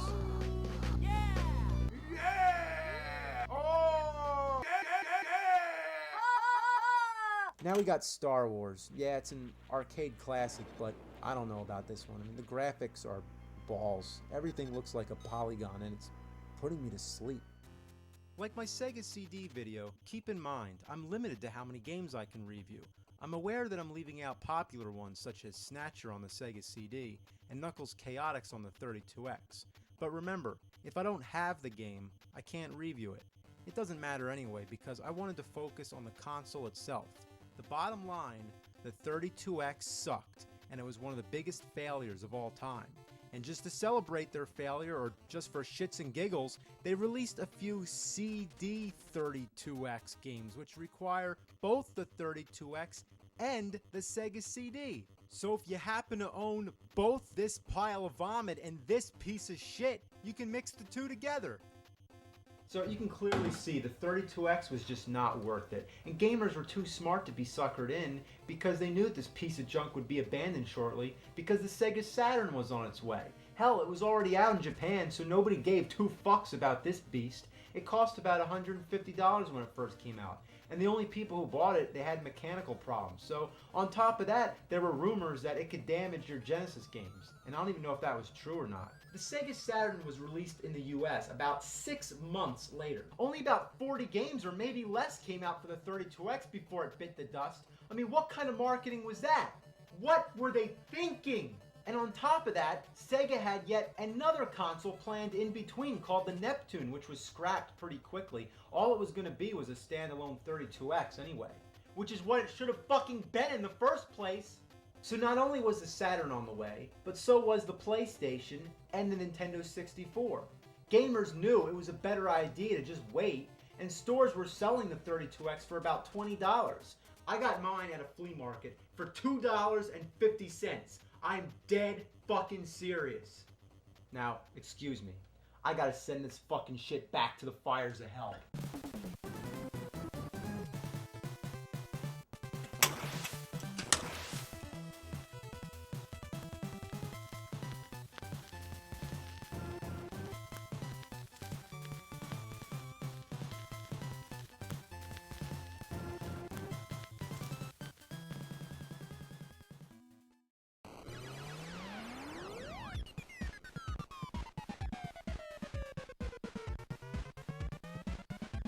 Alright, this is Silver Surfer.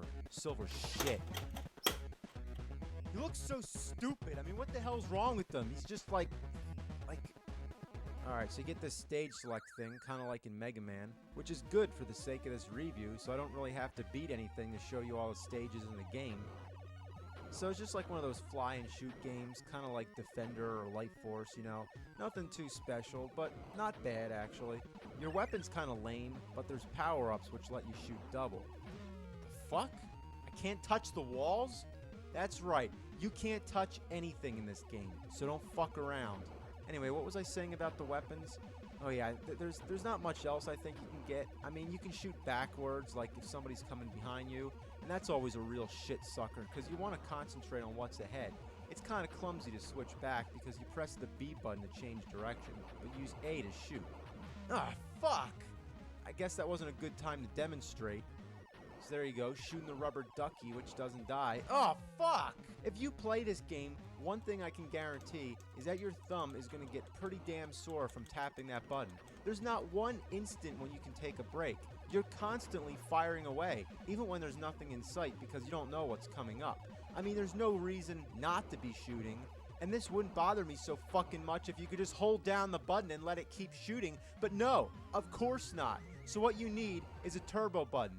Whether it's an NES Advantage or an NES Max, put that other fucking controller away, press that turbo button, and never let go. So I beat the stage, though each stage consists of 2 or more sections.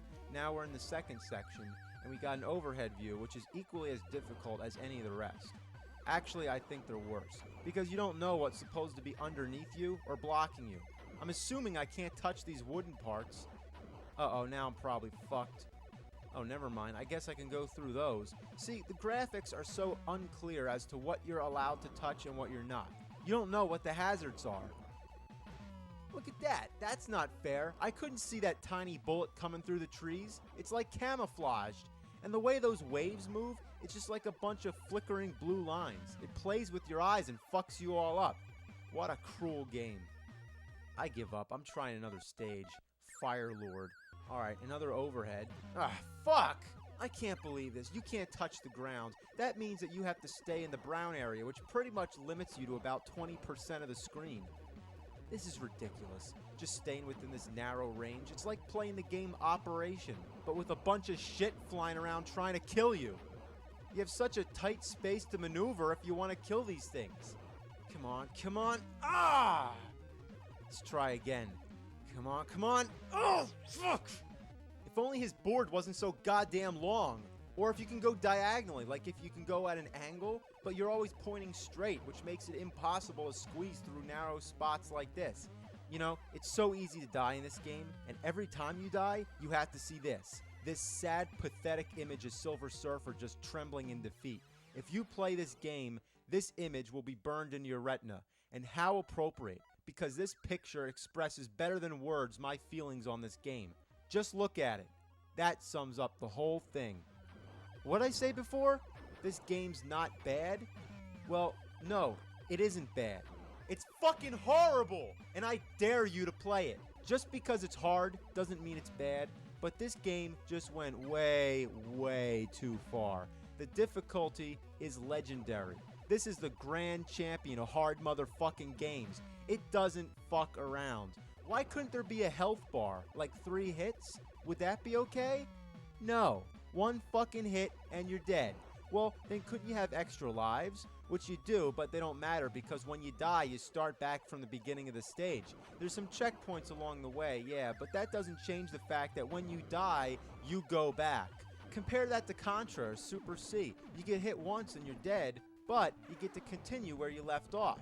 You don't have to start at the beginning of the stage unless you lost all your lives. If that happened, even your 30 live code wouldn't help much.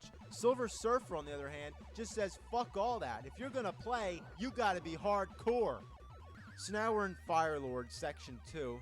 Whoa, watch the fire. Oh shit! Fucking jack-o'-lanterns? Alright, let's try again. Dodge the fire, stay up and watch the jack-o'-lanterns. Oh, better watch that thing. Oh god, I gotta go down. Oh fuck! Your mother.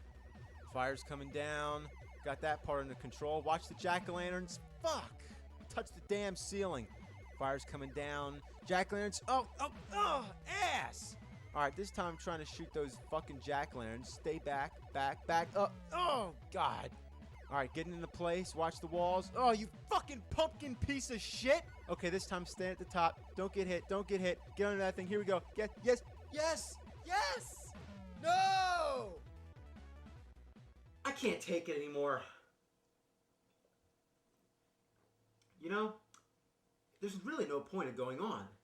It's not like there's a reward, like there's a pot of gold sitting on top of the TV. You know, if you beat the game, it probably just says the end, and that's it. So to keep playing it, you gotta be a fucking nerd. Alright, gotta watch out for these statues puking lava. God, another motherfucking pumpkin. There's so many obstacles, it's unbelievable. I can't touch that red pot! Alright, that's where I give up. Let's try another stage. I figure I gotta be able to beat at least one of them. Now, this is really a bitch. I mean, all these ghouls coming at me. They got bats, jack-o'-lanterns, and now ghosts. It's like another kindergarten Halloween game. They should have just called it whatever. This is just insane. I mean, look at all this. Oh my god, so much shit. Here we go. Oh yeah. Oh god, I touched the log. You fucking ghosts. You fucking motherfucking pieces of shit. Ugh. God, I hate those gargoyles. Just shit all over the place. I hate them. I just fucking hate them. Look at this. This pattern is just insane. It's basically just a bunch of lines waving across the screen. And if you go anywhere near those paths, you're dead. Once again, let's try another stage. Possessor. Well, it's not any easier, and especially when I'm losing my patience. And look at this. There's so much stuff coming at you. Bullets are flying everywhere. Ugh. Let's pause this. Just look. Look. Any of these areas are dead zones. You have stuff coming at you every which way, which means there's not one safe spot because you need to keep moving forward. So you're in danger's way all the time. You just have to play the shit out of it until you know in advance exactly what's going to happen. Unless you've played this game, you have no idea how hard it is. Let me try to explain it, okay? Imagine if I were to draw a maze on a sheet of paper. I'm asking you to draw a line from the beginning of this maze to the end. You can't run into any dead ends, and you can't touch any of the lines. Now, while you're trying to do this, I'm moving the maze to the left. It would drive you fucking nuts. And if that's a bit too theoretical to accept, then let me explain it this way. Imagine playing Mega Man 2. Imagine you have no health bar. Imagine if you get hit one single fucking time, you're dead. And is that fair? It's challenging, yes. But it's not to say that unless you're a hardcore expert, you're going to take a few hits sooner or later. Now, I'm not done. Imagine on top of that, multiply the number of enemies on the screen and give them more hit points. Imagine if you were playing Zelda and you weren't allowed to get hit once or touch any of the walls or blocks. I mean, this game just pukes snot up my ass. I mean, it's like you touch the top of the building, you die. You touch the ceiling, you die. You touch the floor, you die. Too far to the right, you die. Too far to the left, you die. You die, you die, you die, die, die, die, die, die, die, die, die, die, die, die, die. Oh, God, I can't fucking stand it. One last stage, and I'm sure it's no exception to the difficulty. You're just trying to avoid this stuff that's coming sideways, and then this gun appears at the top of the screen with no warning and shoots in 3 directions. Instant death. If you try to blast it away as soon as it appears, you just end up getting yourself killed too, because you need to be in the line of fire in order to shoot at it. Sometimes you come to like a blockade of enemies, just a flood of bullets coming down the whole screen. It's just one big dead zone. If you're in that area, you're simply dead. So fuck it. I can't complete a single stage. This game is so hard, it would actually be easier to go outside in a thunderstorm and try to dodge rain. It would be easier to walk barefoot without your toes or heels touching the floor. It would be easier to pick fly shit out of pepper while wearing boxing gloves. The fact that you can get hit only once pretty much means that you're weaker than every other enemy in the game. How do you die from just touching a wall? I can understand if he's flying at like 200 miles per hour and he crashes into the wall, but the fact that he just touches the wall and dies is just ridiculous. I never read any of the comics, so I don't know what Silver Surfer's powers are, but isn't he supposed to be pretty strong? So why'd they make him into a wimp? Why is he fucking up rubber ducks and weeping like a crybaby? It's like some sort of fucking joke. Like, what if they had Bruce Lee tripping over his own shoelaces? It's a fucking insult. This game should have been classic, but instead, it's worthless. It's as worthless as this fucking LJN poster I have back here. Man, I was just pissing shit all over this fucking game. In fact, just thinking about it makes me feel like having an anal evacuation. Fuck.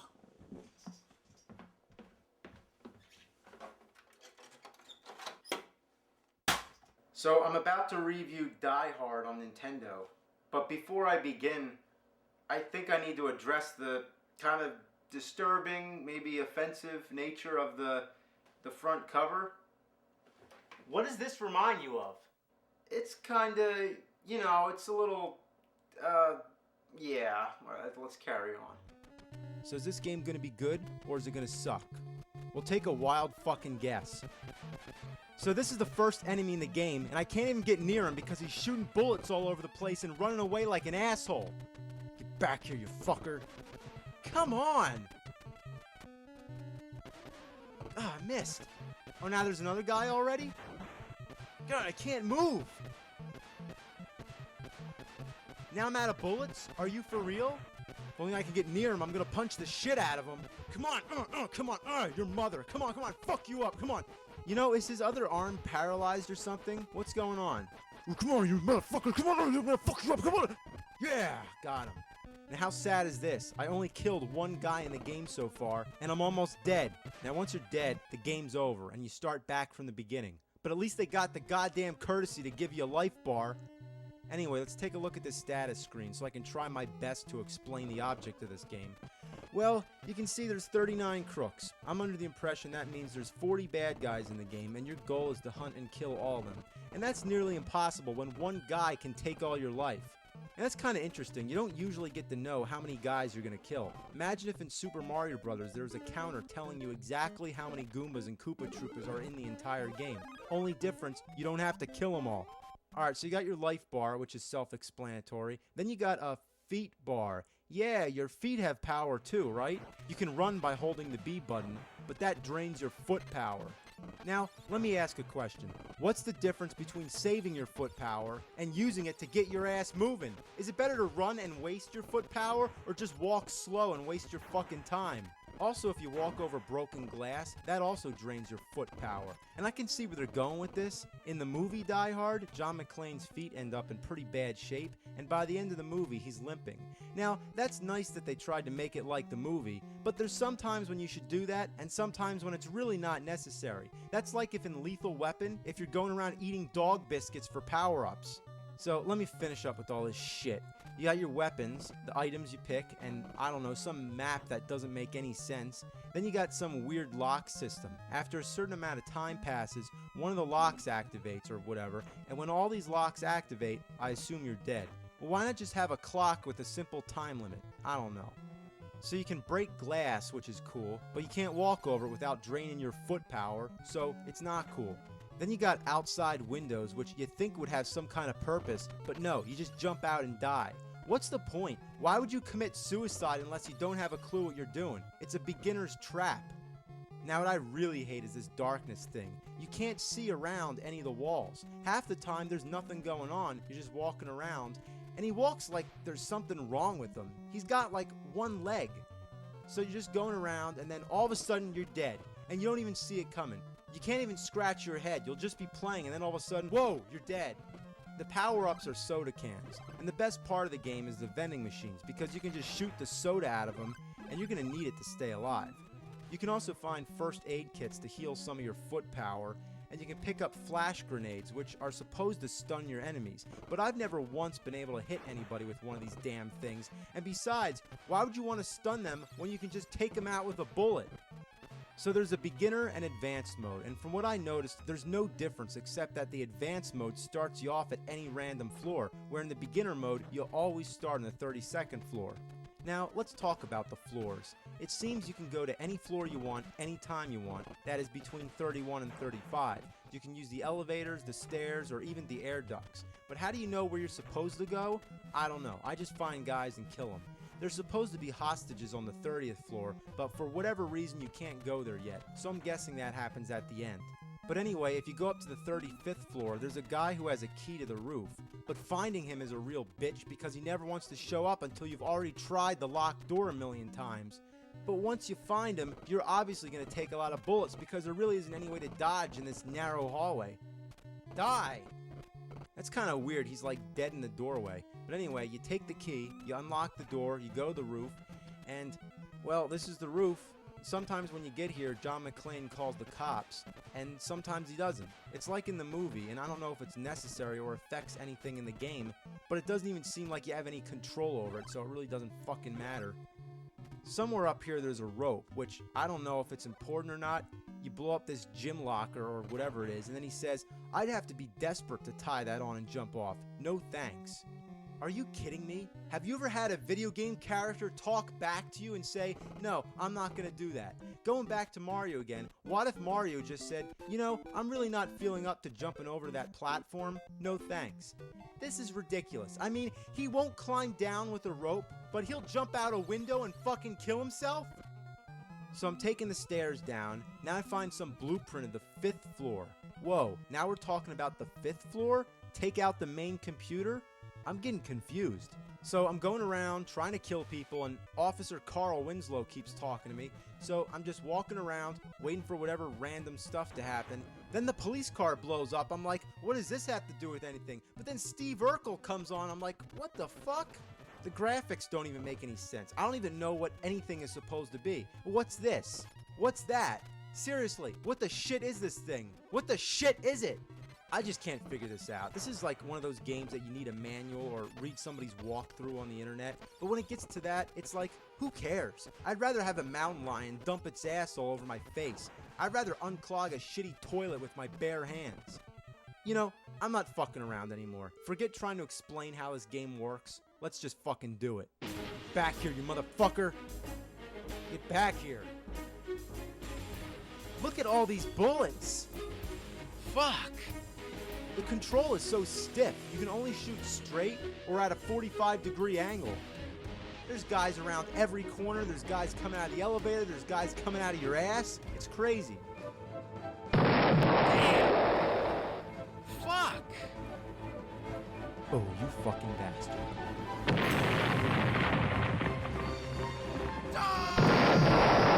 This game's being ass. Shit! Think, goddammit.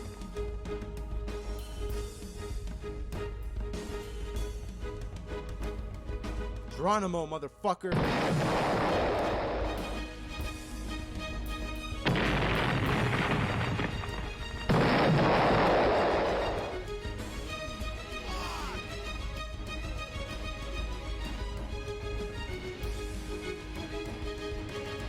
Yippee-ki-yay, motherfucker!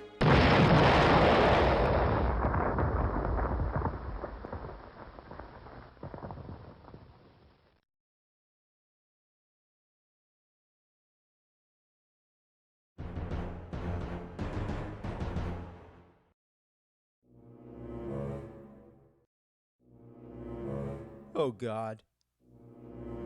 Oh, God. Let me ask a question.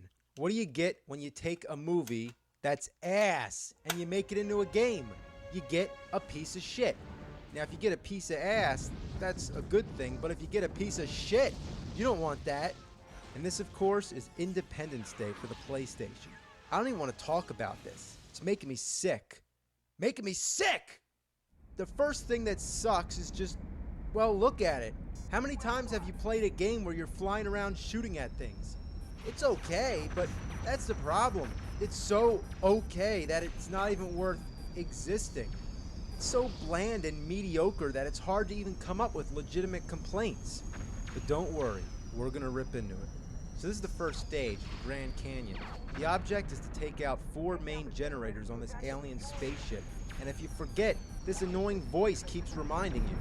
Take out the generators to attack the destroyer. There's one right here. Shoot, shoot, fuck! It usually takes a few passes to destroy it. You think that you can just turn around and hit it some more, but no, it just disappears. You're never able to spot it from a distance and use enough of your firepower to take it out, because the damn things just pop up when you're too close to be ready. I think it's a graphic flaw. Nothing appears until it's right up in your fucking face. What the ass is that all about? To describe this game's assness, all I can say is, it's very ass. Where's those fucking generators? Look, I'm going around 360 and I can't find them. Where are they, goddammit? Oh, there's one. Fuck! Take out the generators to attack I wish that voice would just shut the hell up. It keeps telling me to take out the generators, as if I'm not fucking trying. The radar doesn't do diddly dick. It's too small, makes no fucking sense, and I don't like it. Trying to hit anything with bullets is impossible. Only the missiles seem to be effective. The control sucks monkey balls. If you go anywhere near the ground, you're gonna hit it. Alright, so I'm gonna get this power up down here. What, did I just fly over it? Okay, we're gonna get this next one, whatever it is. Oh, you motherfucker! You can't fuck around too much with this game because there's a time limit. And when the time's up, the alien ship just blows up everything. If you make your goals, you get to attack the ship, and then you advance to the next level. Then we got Washington, D.C., which looks like shit. Your object here is defend the E3. What's the E3? Where is it? How do I defend it? I don't know, so fuck it. Want to see more of the game? Let's use a password. Ugh. Oh, God. Ugh, why is it so slow? Why is it so ass? Alright, so not to name all the stages, but you got Las Vegas, Moscow, New York City, Paris, and the mothership. All I can say is they all suck, and it's all just the same. The worst thing about this is that it makes me feel really guilty to be playing it. Like, I should be doing something better with my time. Like rolling dog turds in cement. Like, I gotta get away from this game. I gotta get out of this room. I gotta go out somewhere and do something wild. Like get a tattoo on my face of a goat holding up a baby snorting cocaine off its penis. You know, I've played a lot of shit in my day, but this game is fuck. The lack of music, the droning effect it has, it reminds me of something very similar. Something from the past. Top Gun on the NES. While I hated it and it drove me insane, I would rather play this than Independence Day. In fact, just thinking about it is like a breath of fresh air. Makes me feel like a shitty log coming out of a buffalo's ass and landing in a bowl of M&Ms. This was a game based off a crappy 80s movie. But here, we got a game based off a crappy 90s movie. Top Gun may be a piece of shit, but at least has a nostalgia factor to it. It's a piece of shit I might have some affection for. Video games have come a long way, and this one happens to be middle of the road. PlayStation, a lot of people feel, was the last of the classic game consoles. Personally, I think it was all over after Super Nintendo. Now, as always, I don't care if you agree with my opinions on games, but what I do care, you enjoy the video, you have a great 4th of July, drink some beers, but be safe, and most important, celebrate your independence, not to play shitty fucking games.